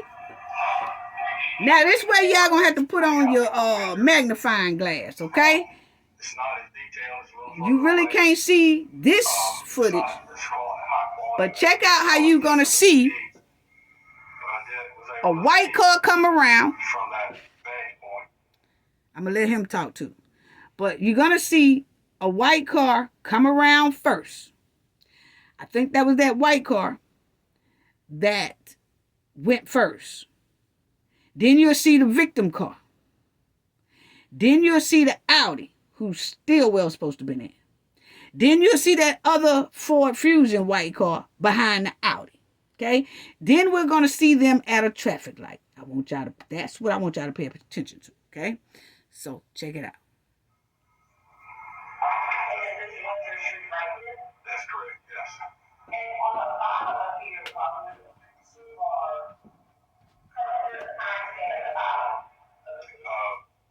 Yes, ma'am, I believe so, yes.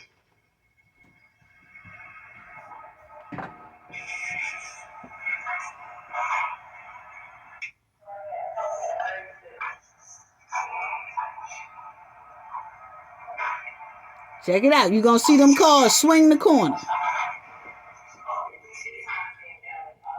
can't see it now. I cannot. Okay, you're going to see the first white car swing the corner. Watch this. It's going to come in a few minutes. No, y'all can't see it that good, but, you know.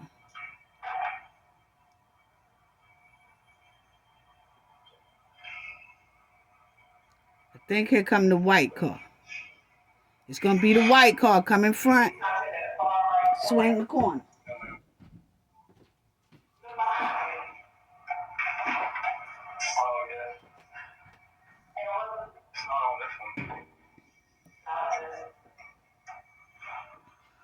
The state don't know how to get nothing right. Come on now.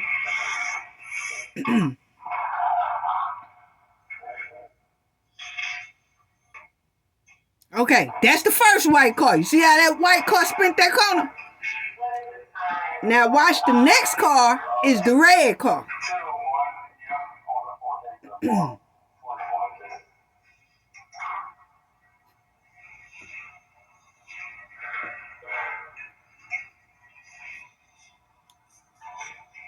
I don't know. She messing that. See, that's the red car. Turned the corner. Then you're going to see two more white cars. That's the Audi, and the other one, allegedly, is what they saying.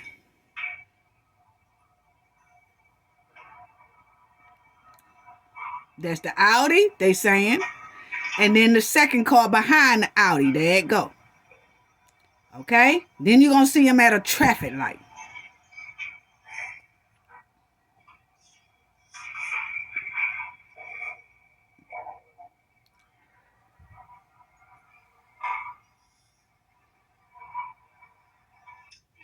They doing it again.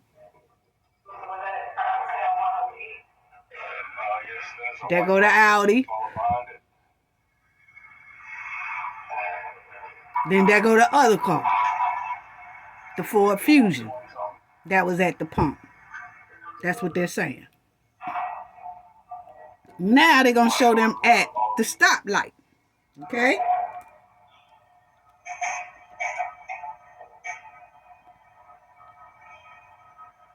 So they're saying that shows that they was following the victim, okay? Now see, that's the first white car. That's the car I believe that was on the side over there. Then you're going to see the red car come around the corner. They doing it again for y'all to see. You're going to see that red car turn the corner. There it go. It's coming around the corner, okay? I'm thinking that first white car knew the route that guy was going home, okay? Then you're going to see the Audi. There go the Audi. That's what Stillwell was in.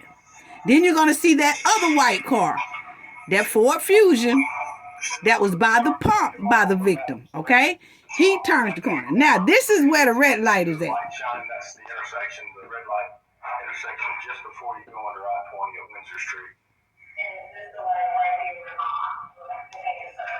Yes. Now, I know y'all can't really see it, but let me show y'all this. They're going to show y'all them coming up the street. This is the street right here, this black part. That's the street. But if you look, this video is sure enough shitty. So I don't see how they could say that it's really them. It's cause for reasonable doubt, kinda, because you can't really say that those are the cars at that stoplight, okay? But they say that that's the track, okay? But anyway, you'll see right here. But they're going to show it. It's a car right here that's supposed to be the victim. And it's two cars on this side, which is grainy like that, okay? But they're saying that the victim stopped. Then the Audi stopped beside him. Then the other white car stopped beside the Audi, okay? And they saying that's where the pow happened at.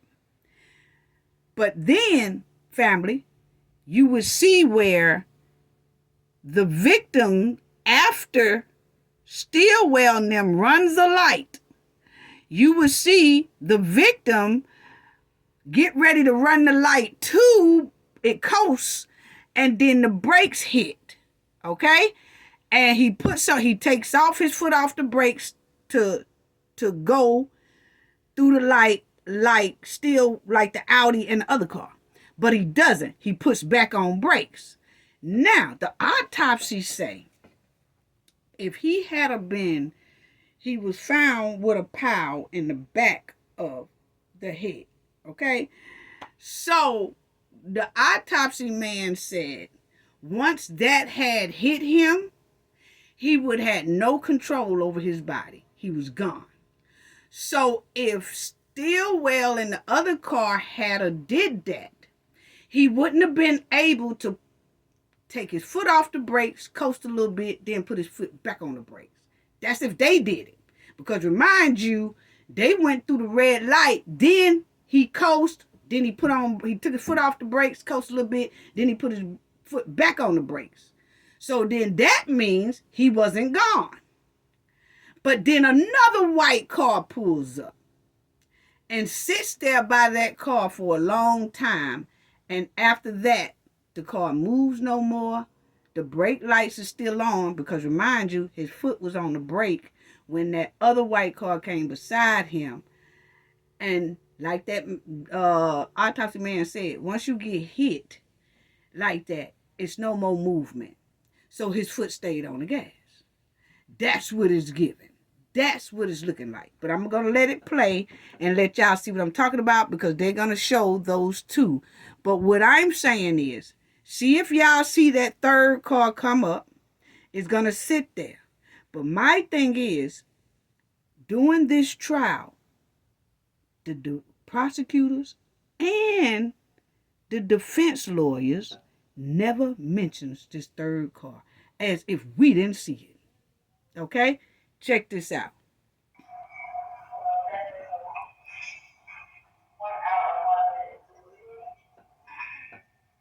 Up here is the cars. But now they're going to play it when you see the cars going up to the light. Okay, now there's no cars there. They finna show you. The red car come up. They're going to show you. That's the red car going up to the traffic light. And then you're going to see him put on brakes. And he's going to just sit there. But that's another car. That's another car, family. My bad. That's another car. Here come the victim. Here come the victim. No, that's the white car. Yeah, so I was right. I was right.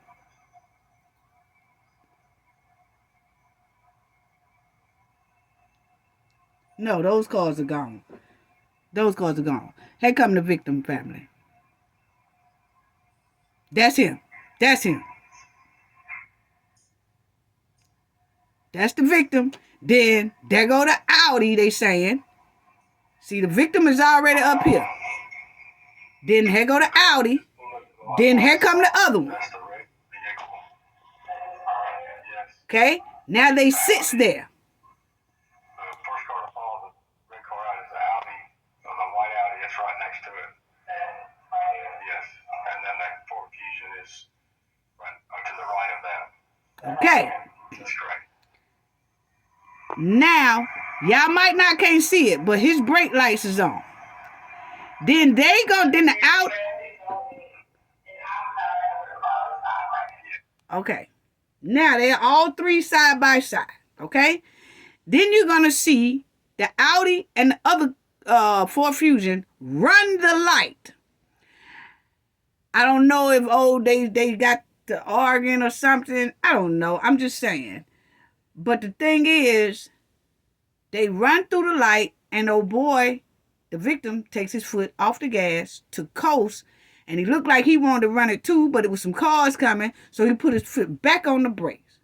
The Audi and the Ford Fusion, 2 white cars, are gone. Then a white car pulls up because oh boy is still waiting on the light to change. And then that's when his foot never comes off the brake. Okay? But that car sits there for a long time. Now check it out. Now trying to go on the I-20 eastbound. See the other white car? The other white car speeding up. Now, This red light now. when that other car speeded up there, that's when the Audi and the other car took off. And then the victim, he got ready to too. He took his foot off the brake because his brakes went down. Then he put his foot back on the brake like, nah, I better not run this light. That's what is given to me and to a lot of other people, okay? And then the white car pulls up beside him. Takes off through traffic. See? They say it takes off through Through traffic. the red light. As well as Now that's when the other white car sits there. well, the Audi did. Yes, Now check this out. See how this car turns around? yes, there was. See how this car makes a complete turnaround? That car did a U-turn, which was a little odd. I don't know what they witnessed or if they heard anything, but it's suspicious to me that at that particular time, since the red car no longer does not move, and it was around the same time that the murder occurred, that vehicle might have been privy to some information. It's my assumption. Okay.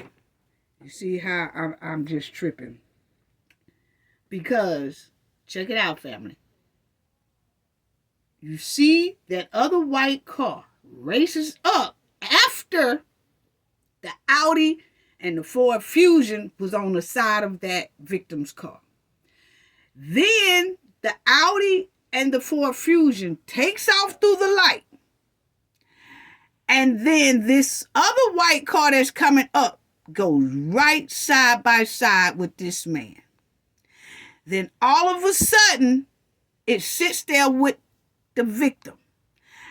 And something had to go on between this man and that third white car as well.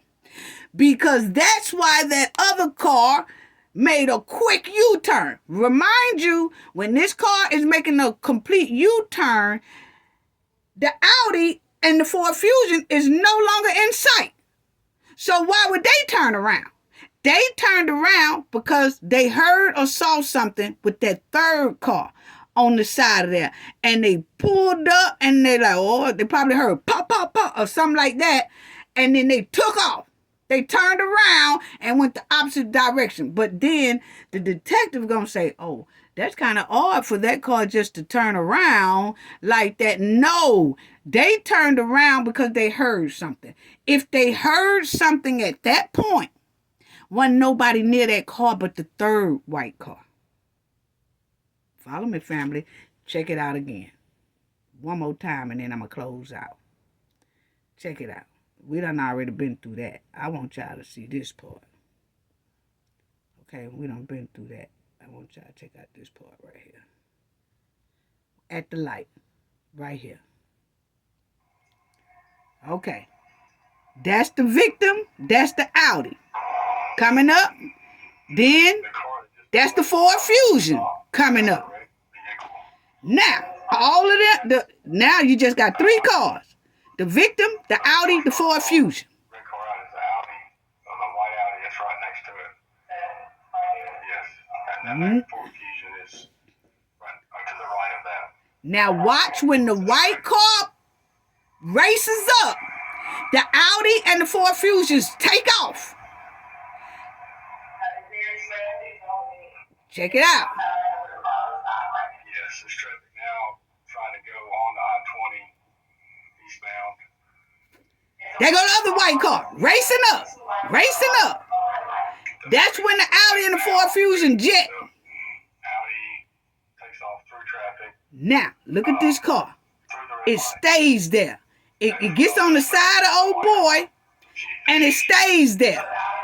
Then some pow pow pow goes off, most likely. Then this car turns around like, oh hell no. Something don't sound right up there. And that car makes a complete quick turn. No, it ain't odd, man. Because he's saying it's a little odd because he most likely they just wants to put it on Stillwell's Audi and that Ford Fusion. He clearly said they just ran through the light. Listen to him say they just ran through the light. He said, you're gonna see. Now watch this. He gonna say, you're gonna see they just ran through the light. Check it out. He gonna say they ran through the light. Check it out. That's too far up. Check it out, family. I just want y'all to see something. Too far up again. Okay, right here. Damn. Hold on, family. Since the red car no longer does not move, and it was around the same time that the murder, and then that car did a U-turn, which was a little odd. Okay. There's traffic now trying to go on the I-20 eastbound. Now look, that's the other third car. Now, this red light now, the Audi takes off through traffic. See? The Audi takes off through traffic. As well as the now, that third car is there. Then something happened. Some loud noise that made this car make a complete turnaround like, oh, hell no. Nah. Okay? And then that car did a U-turn, which was a little odd. No, it's not odd. It heard something from that third car, that third white car. What they witnessed or they heard anything, but it's suspicious to me. He know it. Since the red car no longer does not move, and it was around the same time that the murder occurred, that vehicle might have been privy to some information. It's my assumption. Say again? Now, my thing is, detective said that car probably turned around because that was the time that the murder might have just occurred. Well, if that's the case, Stillwell then was gone. Because remember he said they had went through the light? Yeah. He said they had went through the light. So, when they went through the light, they was gone. Oh boy, the victim got ready to run that bit. I don't know if he was going to call himself going to follow him, or maybe he had a blicky and scared him, or I don't know. But the point is, when that white car came up, the Audi and the Ford Fusion ran through the light. Like, because they probably said somebody coming. They went on through the light.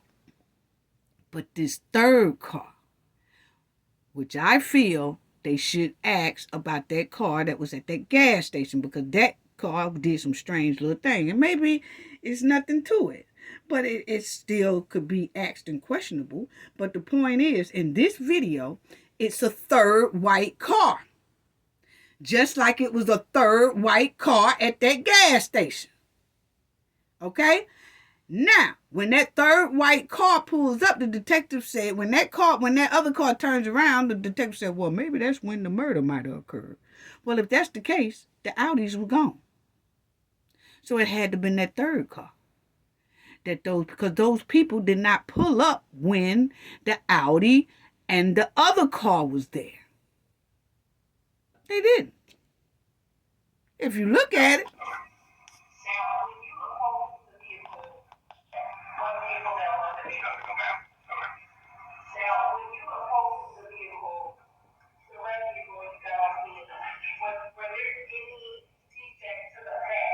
Now, I want y'all to hear something as well, family. We're all on the driver's side. I'm sorry, the passenger side that did. Yes. We're calling in the rear. Now, everybody gone now. Everybody gone. Does not move anymore. Stays at control. Everybody gone now, and it's just cars just going by. You know what I'm saying? But the thing is, y'all seen for yourself a third car come up to that light after the Audi and the Ford Fusion went through the light. Even the detective said they went through the light. They went through the light at the time that the white car flew up towards them too. Okay? Or they heard anything, but it's suspicious to me that at that particular time, yeah. eastbound. Now check it out. See that third white car coming up? That's the third white car. That's correct. It's red light now. The Audi takes off through traffic. See? So that leaves the other third car that just came up the road sitting there with old boy. Then something must have happened right there that made this car turn around and say, oh, hell no. But remind you, the Audi and the Ford Fusion is already gone. That car did a U-turn, which is a little Okay? Now, odd. I just want y'all to hear that and see that. Okay? Now I want y'all to listen to what they said right up here in our face and said. They're going to act like it wasn't even a third car in the mix. Check it out, family. Please check it out. Check it out, because they're going to start discussing it. At the BP video and FedEx, did any other car besides the white Audi and the white Fusion that immediately followed the red Versa, was there any other car that immediately followed the red Versa out of the BP gas station? No, ma'am. Were there any other cars that pulled up right next to the red Versa outside of the Audi and the BP and the Fusion? No. That's a damn lie. You see what I'm saying? So I'm trying to figure out why is this why was that said? Why was that said? Why was that said? Okay. Now, she did say, was it any other car followed the victim out of the gas station besides the Audi and that Ford Fusion other white car? He said no. Those were the only two that was following. That's correct. But then she asked, was there any other car pulled beside that victim car at that traffic light? He said no. What? We seen the third car with our eyes pull up to that doggone boy car and sit there for a minute, and then a car that was coming that way heard something and completely made a U-turn quick. And he gonna say, oh, maybe they heard something, but they gonna act like the Audi and the Audi that Stillwell, this is Stillwell, the Audi that Stillwell and the Ford Fusion was still there. No, he clearly said himself they went through the light. That they went through the light when that third white car pulled up. And the third white car sat there for a minute. Then, don't know what happened, but another car was coming and quickly made a U-turn. That Audi and them was gone by that time. It was only that white car sitting there beside that man.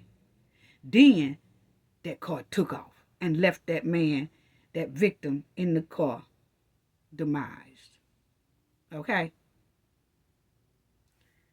Unbelievable.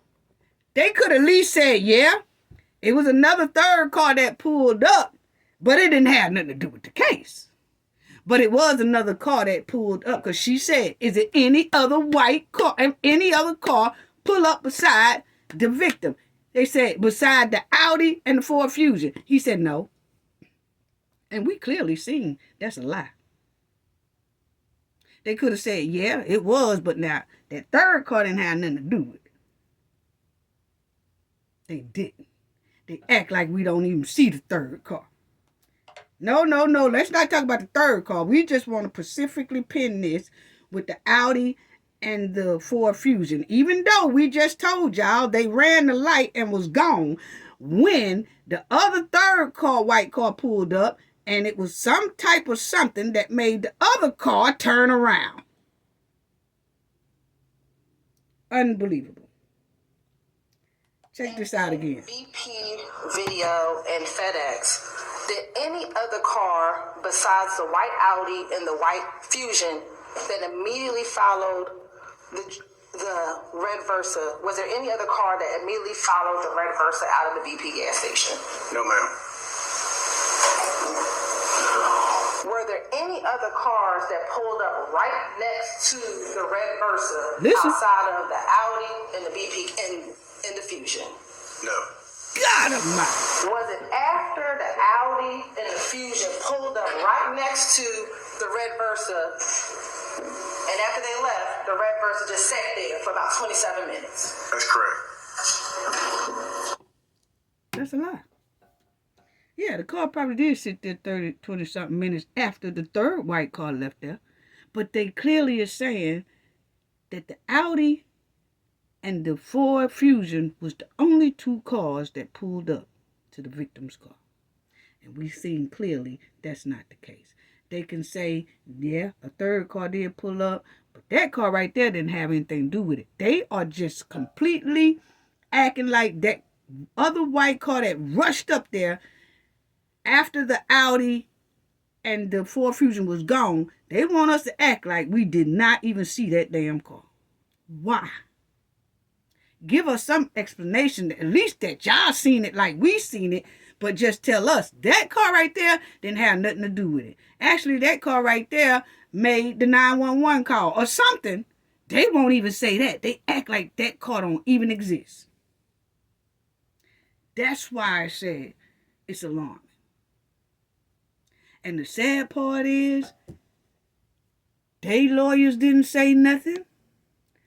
And they didn't say nothing about that third car. And they didn't say nothing about the third car.